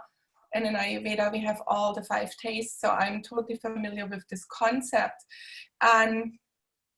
But there is something in me which wants to go beyond what's taught in Ayurveda, where it's just like, okay, what do the yogis actually really do? You know, where does that first juice of saliva gets produced? Because we know, or we assume, that a lot of the yogis don't eat a lot or only have rice water, where according to Ayurveda, I don't necessarily see the 5 tastes in the rice water, or maybe it's there, most likely it's there. So my question is, can we zoom into more onto the first juice, this juice of saliva, where this digestion starts with food? Okay, so see, there are a little bit different interpretations to how exactly we go about the text. Generally, we say that, you know, digestion starts here because there is a type of juice, what we call as bodhak kaph in Ayurveda language, you know, which helps you understand what the taste is. It breaks down the food, it goes inside, then certain juices secrete onto the food, then certain things get formed. But as you have said, there are yogis who don't eat food yet get good nourishment. So the concept of 6 tastes is one concept. They say that your food must consist of 6 tastes. But then those tastes are not restricted to any food. Like I always tell a lot of people, salt is a taste. It is not a food. The entity which produces a salty taste, sodium chloride, is an entity. Even your saliva produces salt, a salty taste. So it is a taste. When we talk about sweet, sugar is something which produces a sweet taste, but not all sugars. If you say refined sugar, it may be sweet, but it's more produces a salt taste. But we think, okay, this is sweet, it must be madhur, the word which is used in Sanskrit. So we first need to understand the etymology of these words on a very grander scale. The problem occurs, we understand them only on very gross scale, and that is the reason we confuse food and tastes. Coming back to yogis, you know, like when they are, let us say that they are feeding off sunlight. Let us say, for example, I'll give you the very grossest example. They are feeding off sunlight. So what they are doing is that they are enabling their cells to produce the 6 tastes. If they can't produce the 6 tastes, they only produce either one of the 2 universal properties of heat or cold. So either their body can be at heat or their body can be at cold, because everybody's body has got a base temperature where it functions at a very, you know, perfect level. You know that, you know, it happens at a very cellular level also. When you're breathing, even that ovary or that egg which you release, it will have a perfect basal ovarian temperature. Any temperature beyond it or above it, eggs might release, but they will not be of quality. So it is not necessary that every time you will get shadrasatmak ahar, because you are not going to stay in a house. Sometimes you are going to go somewhere where you will have to make do with one taste. So the yogis thing is different, is that they say that, okay, we cannot curtail on taste, but what is the end result? If you see, first is ras in digestion, then comes virya. Virya is only 2 parts, either hot or either cold. Third is vipak, it is only 3 parts. So it is not necessary that you take all the 6 tastes. What virya food you are creating, is it having heating effect or it is having a cooling effect into your system? Even if you can mimic that, you can still be healthy. So Ayurveda is a very multidimensional science. We insist on so many entities that we have to get up on time, we have to do oil pulling, we have to do abhyanga, we have to eat at particular time. The ahar must be of all 6 tastes. Then after eating, you should go and eat something so it will get digestion. After digestion, 2 hours, you will get good amount of, you know, a reflux, which will say that your digestion is proper. So, you know, we get so obsessed with all these small things that those concepts, their basic etymological definitions go away. So it doesn't matter if you don't have 6 days. Even if you can create a food which is of consistency with your body, which is creating a proper virya in that particular time, which you can know, okay, this is my basal body temperature. So let us see, if I'm going into the Himalayas, I understand this is my basal body temperature. This is something which I feel completely confident with my yogic breathing that I can go into the cold without clothes, or I can stay inside the heater with all the clothes. You know, I'm being comfortable. So any food, any breathing exercises which maintains that core temperature will give me nourishment. So therefore, yogis use sunlight, they use breathing pranayams to maintain that core temperature. Same thing happens with food. Like, you know, when I was talking with you, I told you that about whiskey, you know, like when you drink liquor. So you have this food what you eat. Most of the time food is of food. Generally we eat sweet, we eat salty, we eat sour food, and we eat spicy food. We never eat bitter and we never eat astringent. These two tastes are not there. So let us see, if I drink raw whiskey in the night, I'm getting an astringent taste. I'm drinking an espresso in the morning, I'm getting a bitter taste. So yet if you might feel that espresso and that whiskey is bad, but because in the entire day I'm balancing all the 6 tastes, I'm still getting nourishment. So see that much how algorithmic the sciences are. Now people get confused with, okay, it's sweet, but the sweet of sugar is bad, so you should have sweet of honey. This is also madhur, that is also madhur. No, it doesn't matter if it is madhur or not. What vipak it is creating, what post-digestive effect it is creating. If it is sweet in taste, it will release the biochemical responses. Okay, sweet is coming, let me secrete more acid, less acid, whatever. If after digestion, in the digestive stage, if it is becoming very hot and you are already in a hot environment, you are going to get acidity, you are going to get ulcers. If you bypass that stage, everything becomes fine. But in the post-digestion post, if that vipak is becoming very heaty, you are going to get flatulence, you are going to get problems next morning. So, you know, all these 3 stages are important. Again, these 3 stages change with time. If you eat the same food at the wrong time, your vipak might go away. Your potency of the food might go away. So, you know, this algorithmic changes have been documented in Ayurveda. So once you go for the most important algorithm, do I want to be on the cold side or the hot side? You need to understand where your temperature balance lies. Then food doesn't matter. Okay, you say I cannot find this out. Let me go on the 6 days. But then it is subject to what you eat, how you prepare. Like for example, if you take, let me give an example of food. So for example, you are creating khichdi, right? Which is a very simple food. But while preparing khichdi, if you put salt while preparing, it will become acidic. The same khichdi, if you prepare by adding salt first, it will become nourishing for you.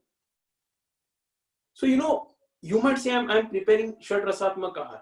Now, let us say the same khichdi you have prepared best, but you overcook it because the Agni is not some. That is also Agni, right? That is fire, because it is transforming the rice and dal into something homogeneous. If that Agni is high, if you overcook it, you are going to get acidity. The same khichdi, if you undercook it, you are going to get flatulence. But if it is the right heat in all directions, you are going to get optimal digestion. So this all levels of small things have been mentioned in Ayurveda. That doesn't mean we have to get paranoid about it. But if we can take one concept and adhere it, establish it from sun to moon properly, it doesn't matter if you're eating raw food, meat, beef, eggs, doesn't matter. As long as it is eaten at the right time, it is maintaining your core temperature balance and you're getting very good post-digestive effects.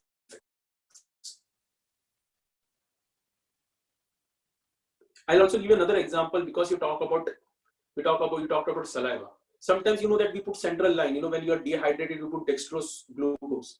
It is bypassing the saliva. Isn't it nourishing? It's still nourishing your system. So Agni is not always, therefore there are 3, or you have studied Ayurveda, so there are 3 laws of nourishment, right? Direct nourishment, structural nourishment, and transformatory nourishment. What food you eat gets transformed into a tissue of its form. Or if you eat food, you directly get. There are 2-3 laws in it, in Ayurveda, which are called as Poshan laws, nourishment laws. So it takes into account everything. It says if you eat food by stomach, the body will digest it into the first tissue and so on.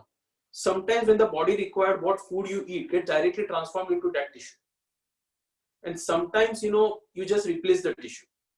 Sometimes, you know, what happens in earlier times when people used to get a lot of blood loss, they used to do Rakta Basti. Rakta Basti means they used to take blood of the pig and they used to give an enema of it. And suddenly the blood used to increase. So they were not feeding them anything because it was useless at that time. So they used to bypass this rust digestion and straight away depend upon the transformation power in the bloodstream. So here they bypass Ras Virya Vipak, but are they bypassing it? No, because that Ras Virya Vipak also happens on the cellular level. Each unit of life which is taking a food also understands it to a biochemical receptors, which rasa is there, which taste is there. It creates a post-digestive effect. It creates waste products, and it creates a long-lasting nourishing effect on that cell. So it goes from the minutest to the grossest level.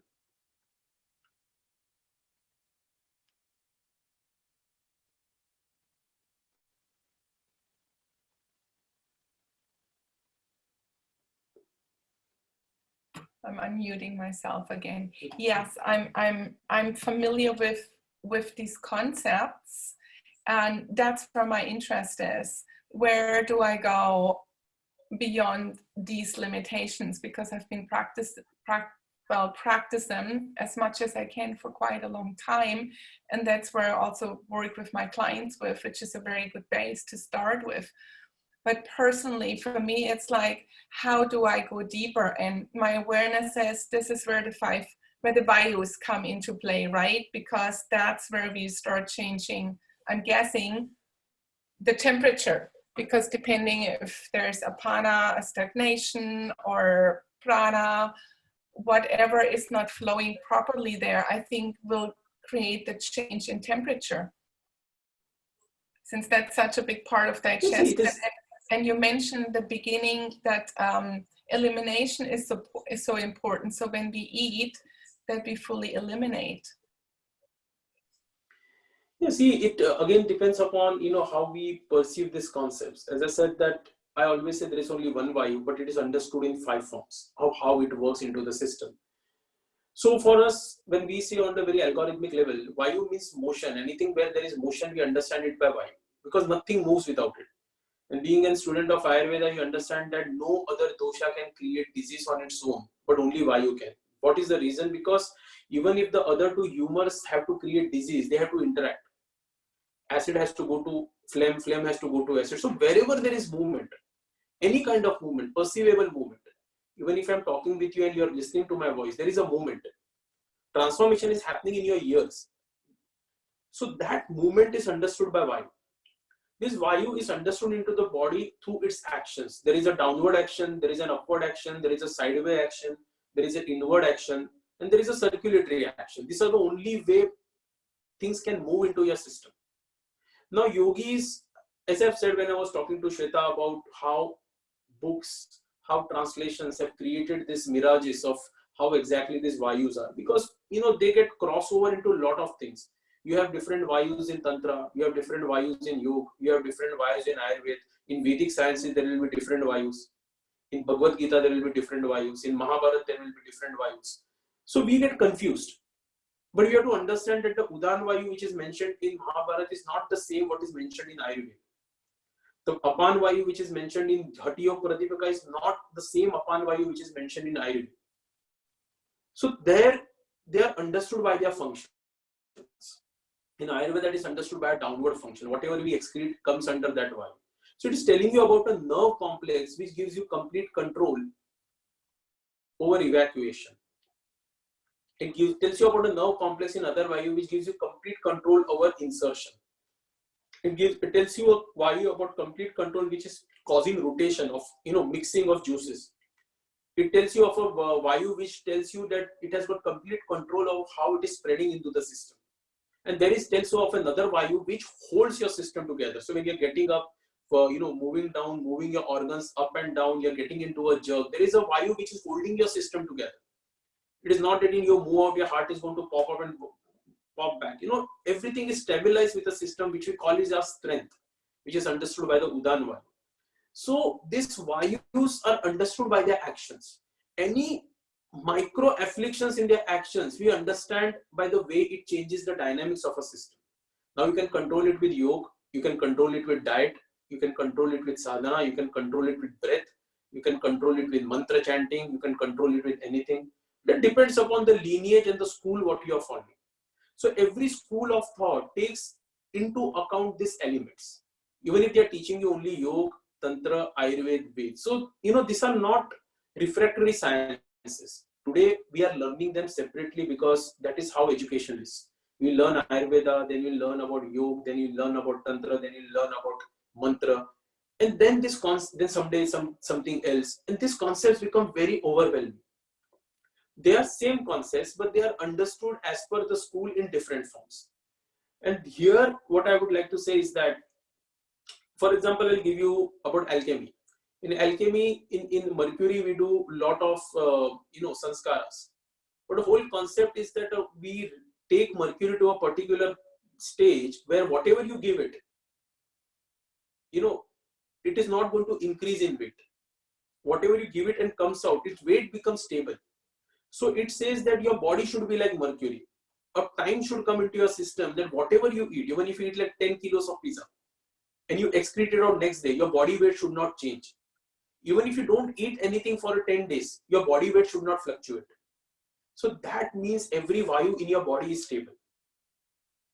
So that is an optimal stage which an Siddhar or an alchemist tries to achieve. But it is for them.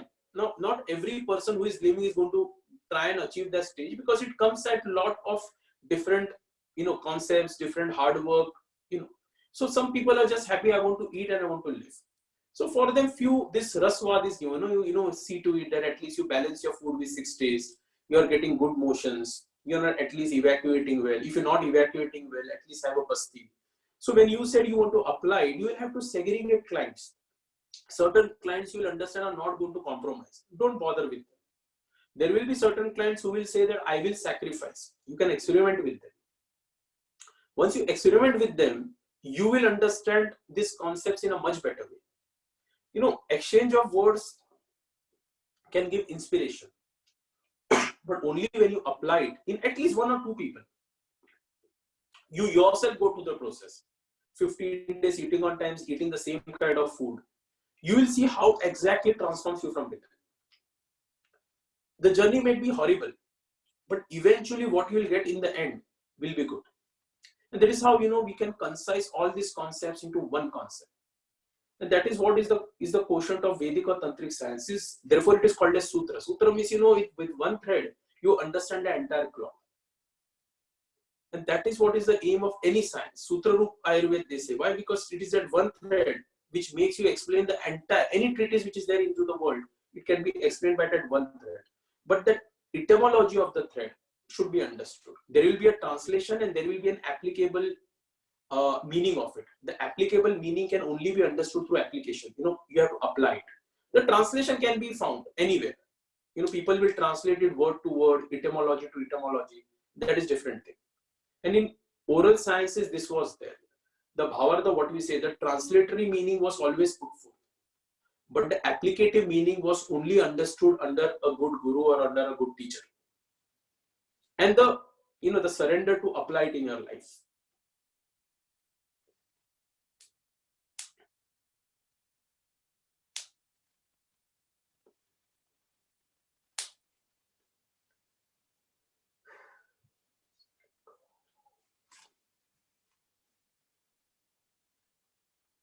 Yuta, did you want to say anything else to keep the conversation going, or should I move on to the next? I think moving on is good. I get where he's coming from. I think, yeah. Thanks. Okay. So Bhairavi is asking, I would like to hear a little bit more about the cultivation of fearlessness, which Sumitji talks about so often. I think often fear is an offshoot of our conditioning of what life and success is, as well as the attachment and approval from familial bonds. See, I can only talk about the way I look at life, because for others it might be different. But anything that makes you justify your actions is contrast to fearlessness. I always say fearlessness, if we say in the Shakti definition, it is not like absence of fear. It is very much awareness of fear, but the ability to deal with it, to understand that, okay, this is something which is there, but I'm not going to let it influence me beyond a point. So when you start doing it, you start living life the way it should be lived. Most of our fears come that if we achieve something in life, we do not want to let go. We say, I will at least hold on to this. It could be money, it could be a relationship, it could be just knowledge, or it could be anything, it could be just the place where you're sitting and are feeling comfortable about. You just don't want to move out of it. And there comes a fearlessness, because then you start judging everyone around you to make you get out of that situation. You start judging people who come, friends who come to your place, and you say, okay, because I've got money, maybe he's coming to ask money from me. Or in something else, like you start doubting your partner because you're into a very comfortable relationship. You will feel bad if they are talking with someone else. So that for me is fearlessness, that you have to be in the moment. An experience has been given to you. You are a part of the experience. Be in that experience, but don't get attached to it. If you can cultivate that feeling, then fearlessness comes. It is not that you won't get feared. You're in a plane which is about to crash, you will get fear. Everyone will get fear. But because a plane is going to crash, you will never climb a plane. That is something which I feel should not hamper your life. And if one can cultivate these things with the help of sadhana, you can do some sadhana, you can do some esoteric practices, you can read some books, do some meditation. But if that thing is not making you fearlessness, it is making you comfortable. Okay, because I'm doing this, I'm comfortable in my place. This is not going to happen. Then we should rethink why we are doing that.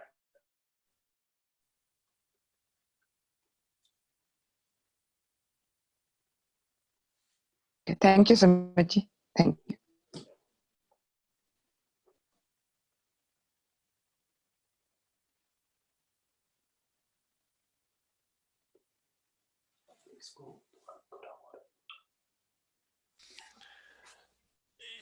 Yes, I could speak, Yeah.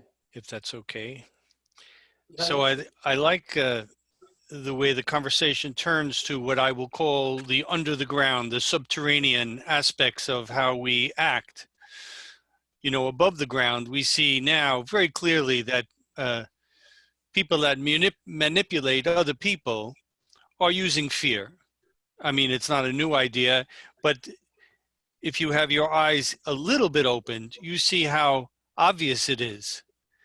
They have a dial and they turn the dial at this time and everyone goes crazy. So I think I like this, the way the conversation turns to the subterranean or under the surface aspects of ourselves and how we can do many good things for ourselves.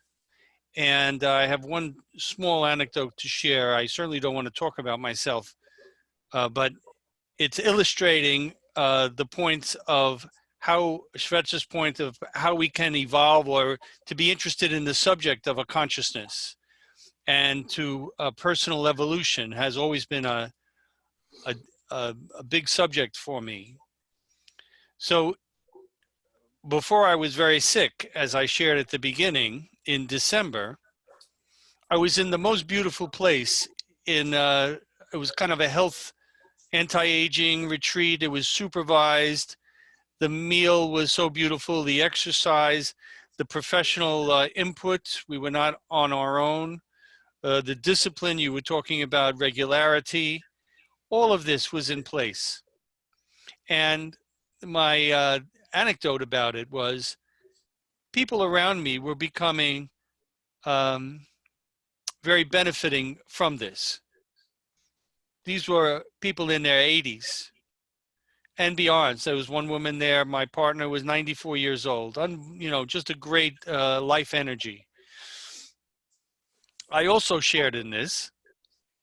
And then I came home to basically the floor on which I stand fell down and I fell through the floor. So I believe that there was something under the surface of me, the subterranean, the subconscious, a failure to accept all of this abundance that was on my plate, whether it was the gourmet vegan organic food or the animals or the meditation or the exercise or the weightlifting. You could not ask for more. So there's something, I think, in our psychology that we have to become aware of, that keeps us from advancing, keeps us from embracing the good around us, in the other people, the good in ourselves. And there's a certain, whether you call it an ego or some killer, a killer within. So I wanted to share that anecdote because for me, the high was so high, marathons, unbelievable. And then the low, as I described in December, where, I have everyone looking at me differently, like, oh, this man is going to be the next, So I wanted to share that I have to, we all or whatever, have to investigate what it is that is when that can be done maybe from journaling, from meditation. Yeah. So I also shared with Sveta that I have a commitment. So I'll stay for a little bit, but I will have to depart soon. But and I'll say in advance, so nice to be here. Thank you.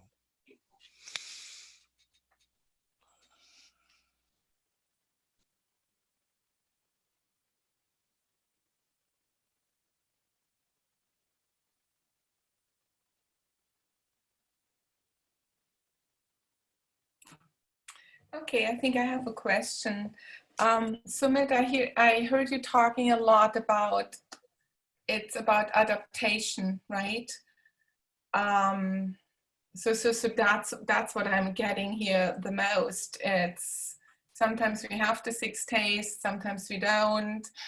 Sometimes it's cold, sometimes it's hot. Right now, life is just very, very, very different than it was exactly 3 weeks ago. So huge, huge, huge change. So right now we are following all the restrictions because we have to, if we like them or not. So my question is, can you give us practical advice? Because right now it's just like we're in this mega pressure cooker to adapt, and we are clear it's beyond the immune system, or at least what you are saying. Yes, there is immunity, but that's not all. So, and I'm just guessing that a lot of us have different yogic practice or different Ayurvedic practices. And some of us have been adapting with them, but some of us have also been just creating another, how shall I say? Just creating another band-aid, which maybe looks a little bit more positive, but now when things start falling away, like now, where maybe very soon we don't know what kind of food we even get. So even my band-aid of my proper Ayurvedic food falls away. So I'm really interested in what can we do now to really cultivate that, what you talk about, that adaptation, that force or that core temperature, or to activate that adaptation force. As I just mentioned before, for me, I always make it a point to think of the worst before I develop anything. And throughout my life and practice, I've always been very persistent of someone being independent. And when somebody comes to see me, I make it a point to see that you don't see me again, because that is how it should be in Ayurveda. Now, this comes with awareness of time, that what you can do well. The problem occurs, and I'm not criticizing anyone. I'm saying that it's fine, however you do it. But when we talk about adaptation, we give yoga classes to people when they have time. We don't give them yoga classes when it is required. Let us say if somebody has having constipation or pain, where it is said that, okay, today this guy must not be doing yoga, but we'll still enroll him because he has paid the fees. So I think a time has come for every Ayurveda practitioner, not required if wherever he comes from, to adhere to this algorithmic rules, which will take you into the future. These are not the rules which are of the past. As you said that we don't know what kind of a food we are going to get. It all boils down to what kind of recipes you have already suggested into your computer, which you're going to give to different people. Oh, this is a kapha type, these are the few options. Pitta type, these options. Vata type, some people have those charts. I personally feel that, the more you go towards basic algorithms, the easier it gets for you. Like in my practice, I always talk about two things, apatarpan, santarpan, which are like nourishment and non-nourishment. You know, first you keep any patient on food which they can only digest but not store. And when that stage of hunger is reached, nourish them. Now, whatever tools you use, it could be rice water, it could just be plain milk.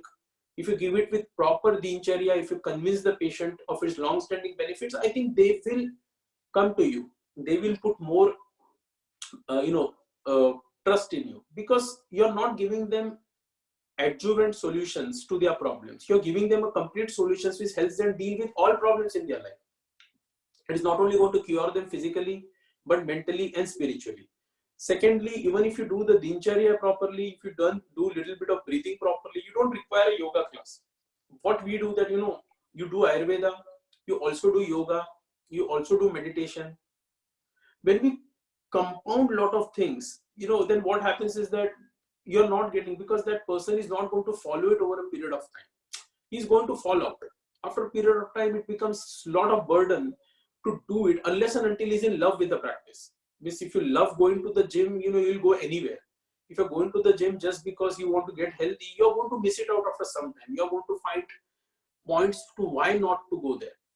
And this is what I feel in today's world. Not only you, a lot of Ayurveda practitioners have asked me the same thing. And I told them, how your practice is affected. And I say my practice is not affected because, I work the same way 20 years. I don't see people, I give them the same diet. I tell them to follow this. If they don't follow this, I'm not taking them. So for me, nothing changes. The only thing changes is that because of this lockdown, I might not be able to prepare some medications and give it to them. But I still can give them some home remedies to kill time, because their discipline, their adaptation is so good. It doesn't matter if he's suffering from cancer or common cold. I know nothing is going to happen because the practices are so less. The dincharya is so adaptive that they don't even have to go out of their house. Initially, there might be difficulty, but now it has become a part of their life. They don't have to put an alarm to get up at a particular time. They don't have to feel cranky if they don't get food at a particular time. They don't have to make efforts to cook certain things at certain days because their food is restricted. So they don't have to think, okay, what I will cook today. And eventually with this, because they are getting a lot of benefit, indirectly they're saving on time. Their mind is becoming free to do creative things, to earn money, to earn something for their family. Well, let us say, even if you're giving someone an Ayurvedic food regime, each day he has to look at his chart and say, okay, today I have to prepare this. Today I have to prepare this. I have to get the groceries. I'm not saying it is healthy or not, but it is still time consuming, because the moment you're getting up, you're putting half of your brain into that. But let us see, if you say 5 days you have to be on milk, 2 days food, that 5 days that person is not thinking. He knows he has to drink milk and get to his job. See what happens, the Vayu becomes stable. The mind becomes stable. And this is what we call as indirect algorithms. You're sustaining the algorithm in a patient. So I'm not saying everybody has to be that strict. But if some kind of a basic algorithm can be developed for your clients, which they can do it over a period of time, where they don't have to come back to you, only for minor adjustments, it not only saves you time, themselves time, and in such crisis, wherever you are in the world, you will not have to, create that extra band-aid what you're talking about.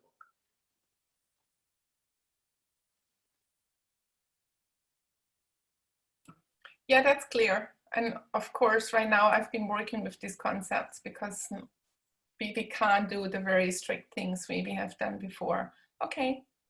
So it's basically keeping it as simple as possible. Yes, whatever you can apply. The values. Yeah. Even if you can convince them to eat at a particular time, avoid certain things in their food. These things you should not be taking. Convince them that, okay, these are the things you should not be taking, not even in small quantities. Doesn't matter to be very strict. Even certain things, basic things which they feel, okay, they can do. They don't have to rush back to you again and again. I think that is the way ahead, where, a lot of people will develop consciousness about diseases, immunity, and the future challenges. These are not the only diseases we know. New diseases are going to come. New epidemics are going to come. New form of disorders are going to come. As we go into gene editing, as we go into immunization. As an Ayurveda person, we have to be prepared for everything, even life on Mars. It is not like you have to just restrict yourself to one place. And that's how much algorithmic this science is. But if we apply it from the futuristic point of view and not, when we convince people, no, you have to go herbal, you have to go into fields. If that is going to happen, there are no fields or forests which are going to remain. And whatever they are so expensive that it is out of the reach of common man. Herbal medicine is not cheap. You must be knowing it better than me. It's not cheap unless and until if you are using spices. And that, overall adds to your limitations, because you want to do so much, but you have to look at the pocket of the client and you have to say, I can't use the best. I have to use what best I can give him in his budget. And once you start with limitations with the client, you're not giving the right advice. So try to develop in a way that a lot of this clutter goes away and you can use the right thing in minimal quantity. And if that can be done, a lot of these concepts will become clear. And that is the beauty of Ayurveda, that it can be approached from different ways with different methodologies. There are 8 types of parishans which I told you. Somebody does nadi, somebody does mutra, somebody does mal. Everybody diagnoses in different forms, and all are independent. But a lot of people will say, if you don't check nadi, you don't know Ayurveda. But it is not the norm. It might be a popular way, but it is not the norm. What is important is whether a person, your client, is getting an overall result in all his problems with one protocol. And that protocol you can always, adjust as per your own liking and comfort. Okay. Are you going to tell us your specific way or idea of dinacharya? Because you mentioned in different traditions, there are different practices or how different things are getting done. Mine is pretty horrible, so I don't know if anybody wants to listen to it. But I personally, as I said, that I work on the concepts of apatarpan and santarpan. So any patient who comes to me, I first give the body only that much which they can digest and not store. And once the stage is reached, I give them nourishment so that body can recuperate. So as Maharishi Charak says, if you can only understand these 2 stages, you can cure any disease under the sun. So for me then, different diets for different people, different dosha constitution, different ways do not matter. So as long as I can understand the stages, how much apatarpan is required, when santarpan is required, it becomes easy. So I try to solve it in a much easier way. In that only the breath becomes stabilized. You don't have to do different breathing practice. The moment you do dincharya, eat same food at the same time, your breath goes in discipline. Automatically you're already breathing. There is an ajap gayatri going in you. If that is stabilized, you don't require any other forms of breath. You don't even require pranayama. It is done. You're going to live your life if that can be stabilized over 4 mandals, which is 1 mandal is 48 days. So 4 mandals, you multiply it. Your life stabilizes, your jeev stabilizes. And then you have to just keep on doing it and you will lead a good life. So it is very simply put in 2-3 verses in Charak and Ashtanga Hridaya. So even if you follow that and apply it, the entire Ayurveda comes to you. You don't require herbs, you don't require anything. Simple food methodologies, how you prepare food, when you give food, certain things you restrict, time to sleep, time to get up, the kind of water you are using to take a bath, how you are correlating with the sun and moon. Slowly but surely it stabilizes your breath. Because in any disease who comes, if you just observe, there will be breath problems. People will breathe fast, breathe slowly, breathe arrhythmically. One side will be cold, one side will be hot. And you can just understand it by looking at that. So once you start stabilizing it, this Ayurvedic principles of Samadosh, Samagni, Samamalkriya, whatever, so these things become very much apparent. You can see it. And then the patient recovers. If not, if his nadi if his breath doesn't stabilize, then you understand that this person is going to go into serious complications, which we call as Arishta Lakshman. So you say, okay, after 48 days, if there is no results, maybe I can't help you. So, that responsibility also you have to take. So this way, when you start cultivating this consciousness towards treatment, but taking only one point and elaborating on it, then you can, modify your dincharya accordingly. The only question remains how you convince your client.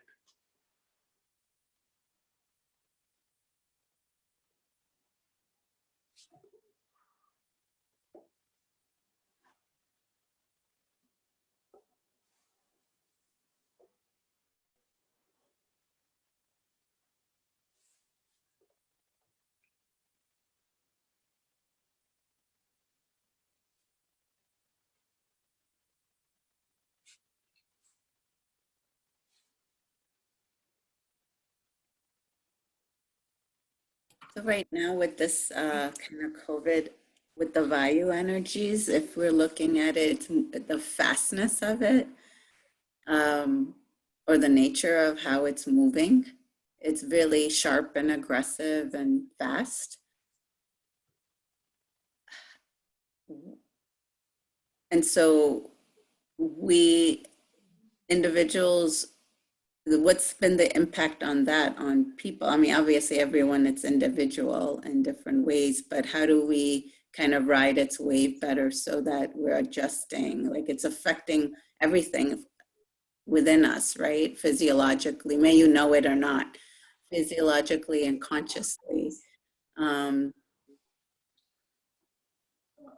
See, I personally feel that this gives you a time to understand what kind of a world we are going to stay in, what kind of a technologies are going to come ahead.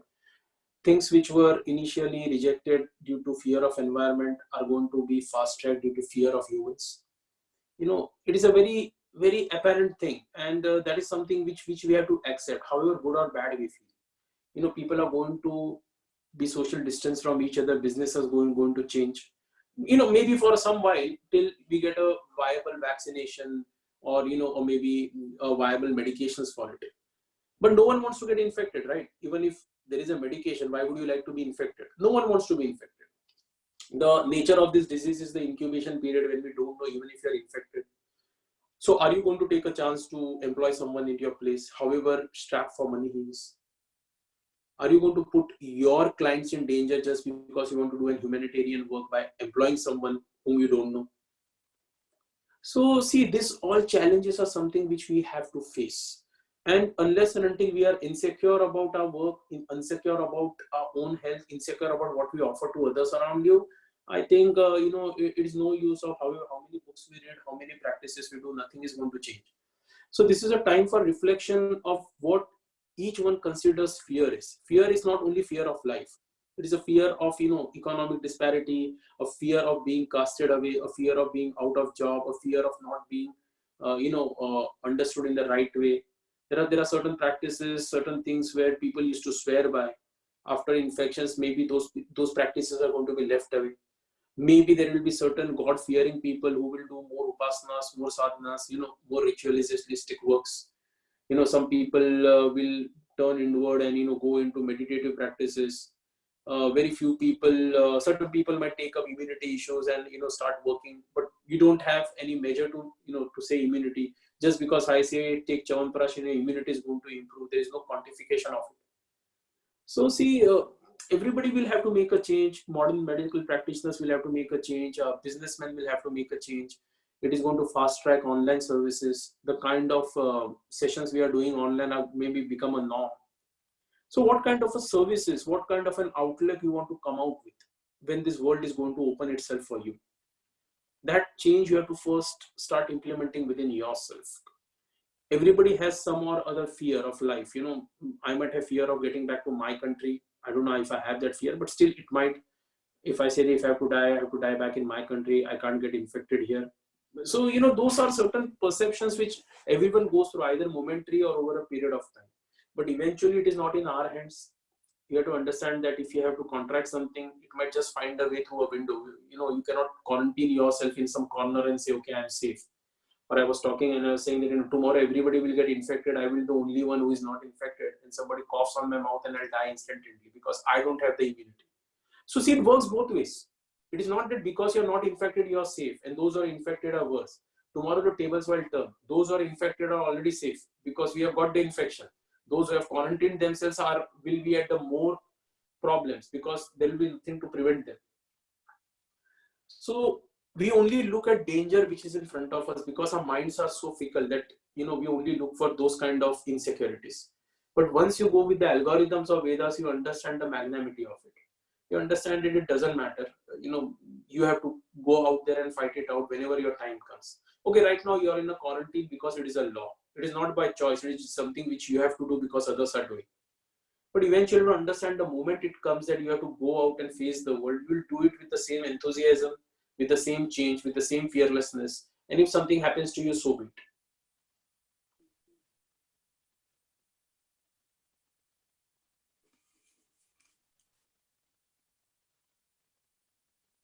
Is I guess what I was kind of trying to understand earlier with the Vayu energy, because Vayu is movement. And the movement is generating, it's a flow. So it's generating life, right? So that life, for some, it's bringing things alive for some people, or as a collective or at an individual basis. And so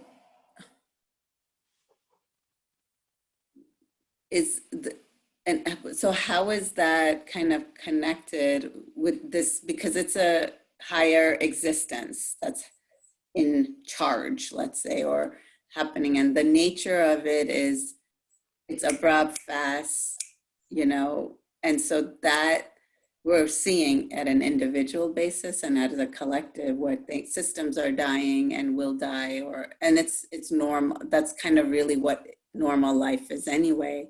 So how do we harness that? Because so many people are resisting it, and then some people aren't.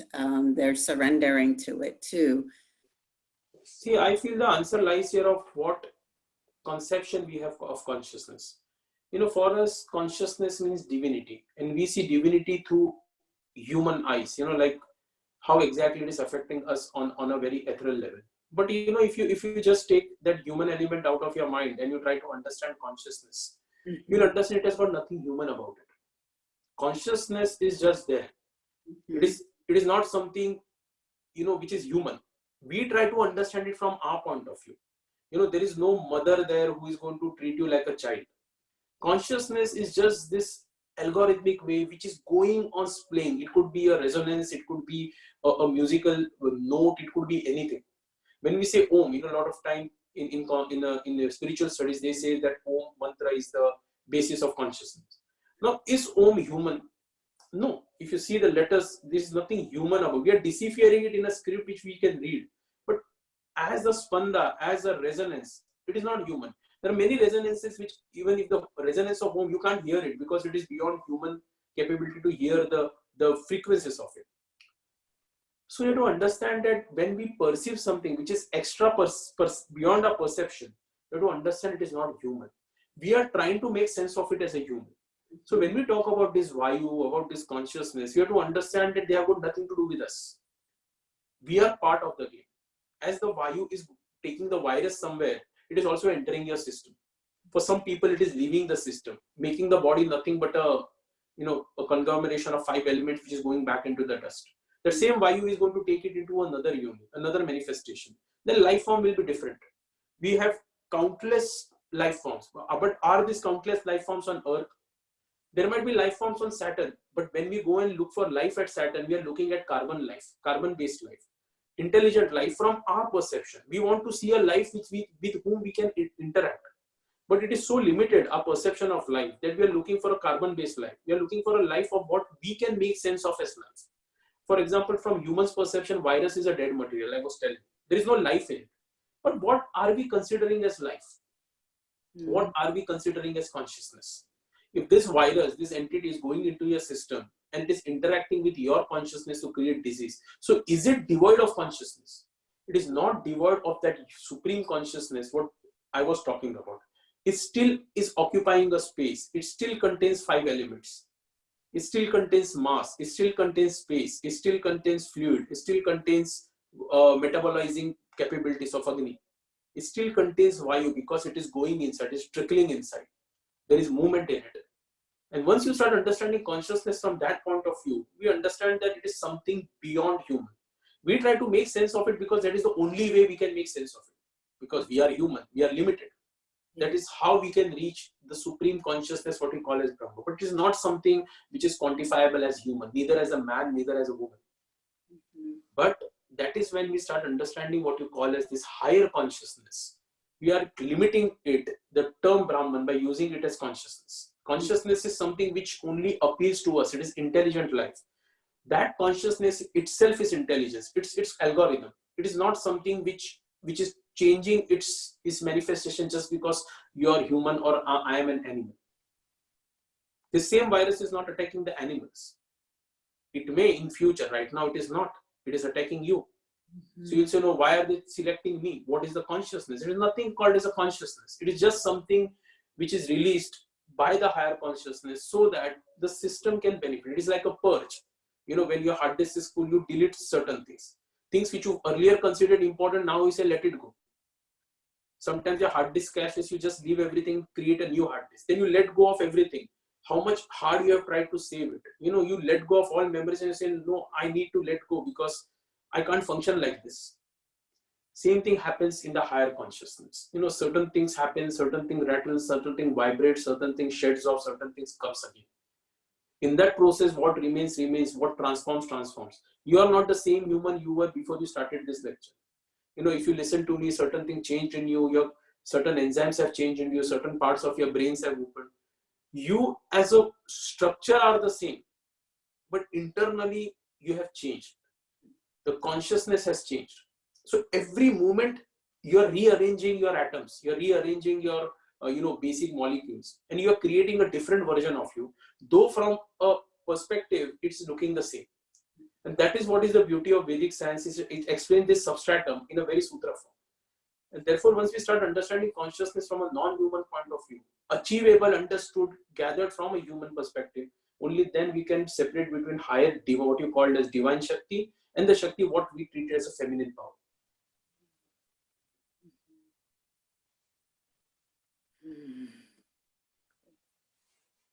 Thank you.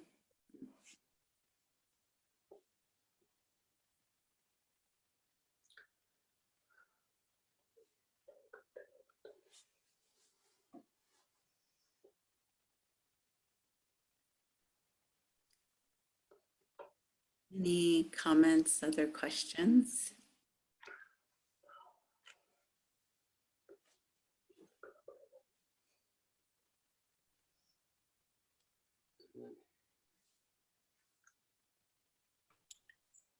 Yeah.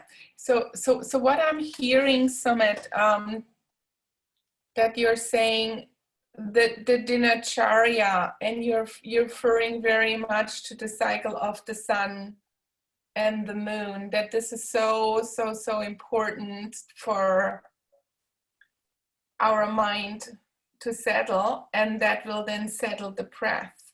And then from there, everything opens up. So that we actually don't need other breathing techniques or other necessary sadhanas, that it's very much about the cycle of the sun and the moon. Can you talk more about that? Because I mean, I understand it, right? In the morning the sun rises, and the evening the moon rises, and yes, during the sun I'm active and there's a certain temperature, and then at night there's a certain temperature. So I get that. Can you talk just more about it? How that actually interacts? See, it's very simple. If you see any yogic books or yogic practices, they always talk about sun and the moon channels, Ida Pingla, right? So that is it's very subtle. We take it, Ida Pingla, again as something very special. Oh, Ida Pingla, so I need to balance the sun nadi, the moon nadi. They're not saying that. They're telling you very simply that if you balance your heat by yam niyam, proper asana. Asana means steadiness. In one place you can sit for a long period of time, doesn't matter where. Breath. Pranayam occurs on its own.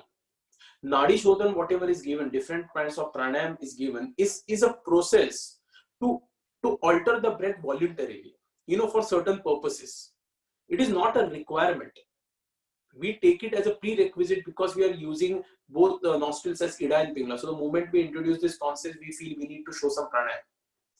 So those specific pranayam, specific controls of breath are for practices where people are going for a specific goal. In normal life, it is said if you do yam, you do niyam, which will enable you a proper asana, automatically pranayam occurs. So pranayam is like, control of breath. You have a very much control, the steadiness of breath. And then automatically other things happen because you have become stabilized. So when we say about sun and moon and this nadis, it has to alternate on its own. Suddenly you're going in your country, suddenly, winter occurs. But if you're in a proper dincharya, 2-3 days you will feel, little bit chilly, you will feel little bit feverish. Third day you will see your body has automatically adjusted. Even if you take cold baths, it will adjust it. But the moment a little bit chill goes up and you start taking hot baths, your breath will change. You're drinking normal water and suddenly you start drinking warm water. You do any dincharya, that one glass of warm water will change everything. It will change your base. It will change the intelligence within you. Why? Because you're not allowing to adapt, because you don't want to put your body into a little bit of discomfort. And when that thing doesn't happen, you don't allow natural shifts into your system. And that is what one has to understand, that they have to be one with nature. Okay, they don't have to go extreme like the yogis who go, naked in, that is a different thing, in ice. But, if you're a little bit clever about it, what is happening to your system? Like suddenly you're going into a cold environment, you're not feeling like good about it. You're feeling a lot of hunger. You can't control your hunger. You're feeling a lot of sleepiness. Then you understand that your breath has shifted. So you have to just stay put with it. You have to stay put with the dincharya. Maybe you have to bite the bullet. You have to just control the hunger for a few days. And eventually you'll see your breath become stabilized. So it is an ongoing process. It is not something that you have to do a, pranayam, kapalbhati, and, increase the heat, decrease the heat into the system. So those things, even if in Ayurveda, we understand, then Agni becomes some.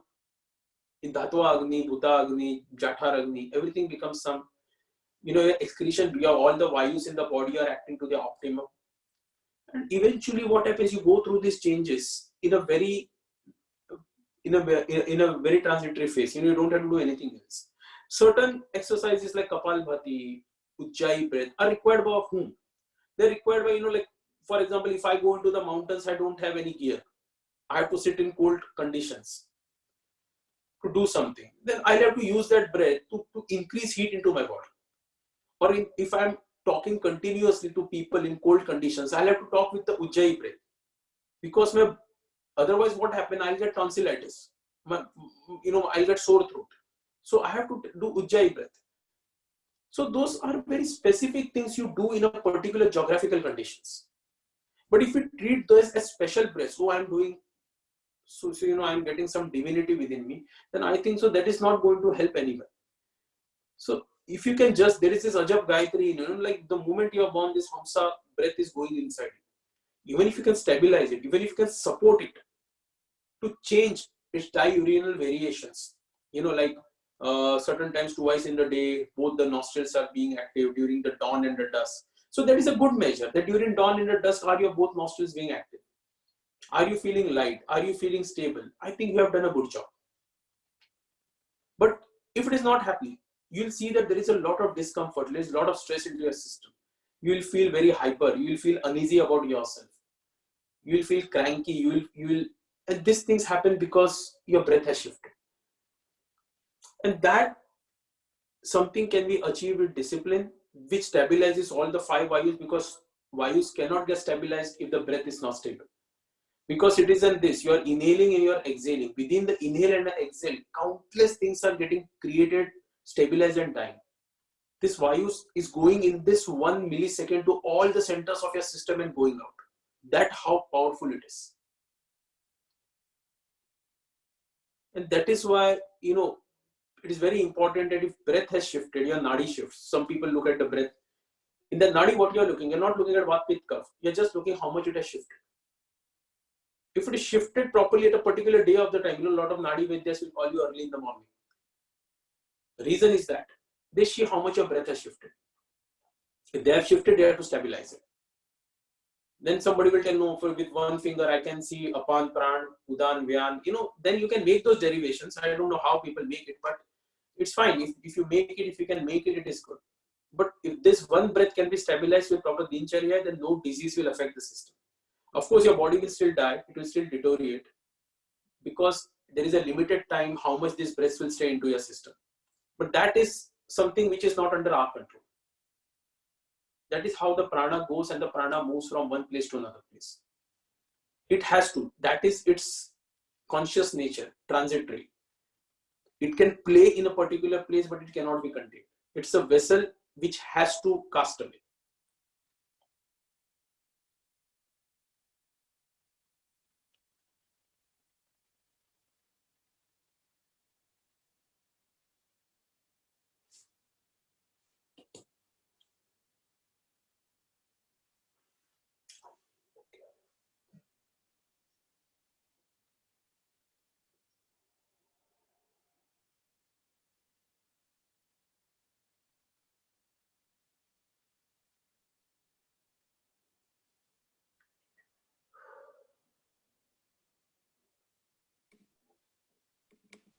I don't see any other questions in chat right now, but people might still be chewing on everything you've been sharing. So, any other ruminations or questions by folks?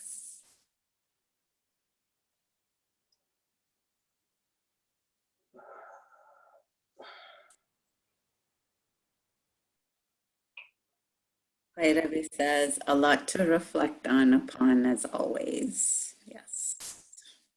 Mhm. Dr. Sumit bumps.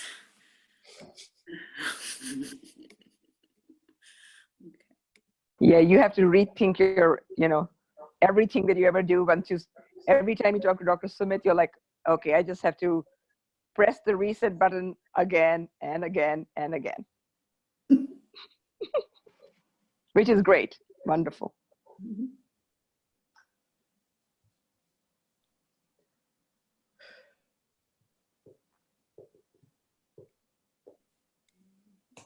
Right. Well,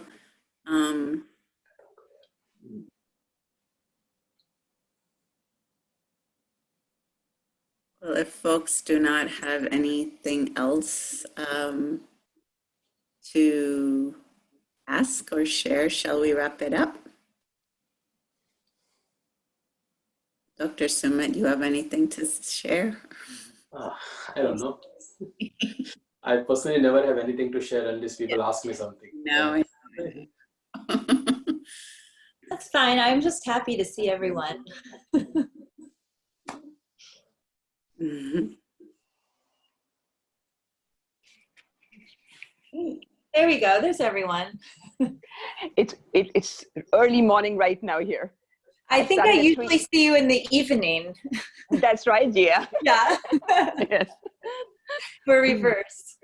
Yes.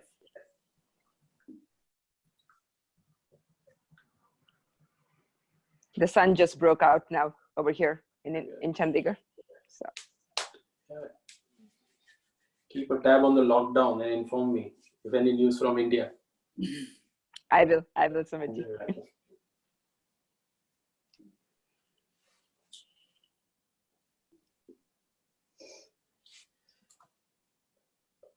Okay, well, if there isn't any other thoughts or comments, we can wrap it up. Is that okay with everyone? Oh, go ahead and just unmute yourself. You don't have to ask. Okay, yeah. Okay, I have one more question. It's about the next course coming up, which is, I think, over Sunday, Monday, right? If you can talk a little bit, Sumit, what you will teach there. Actually, I never read what Shweta tells. Sumit even read what I sent him. Even though I tell him, just read the website, okay? Like the question. I just enter the course, when she tells me 15 minutes before, this is the number, join the meeting. So it overwhelms the way she writes. So I don't know, maybe she is in a much better position to tell me what I should be teaching. Well, since you did the website, it was focused on the Marma Yoga practices. Some of the things you touched upon today, but obviously going more into depth about, and I titled it as Real Immunity because to me that's what Marma Yoga is. It sets a foundation for a lot of what you spoke about today. But no, I think so probably more about in-depth breath practices, yogic practices, yes, depending upon what kind of questions we get and how exactly, we can go deeper into this, specialized pranayama breathing practices about marmas, and maybe those kind of questions. Last time when I did a session, these kind of questions came up, and about diet, about yoga, about a lot of different tantric practices, how exactly it is applicable. People come from different visions and ask the questions. So this will be, I think, so the basic thing I'll be talking about, but it all depends upon who is enrolling into the course. Okay.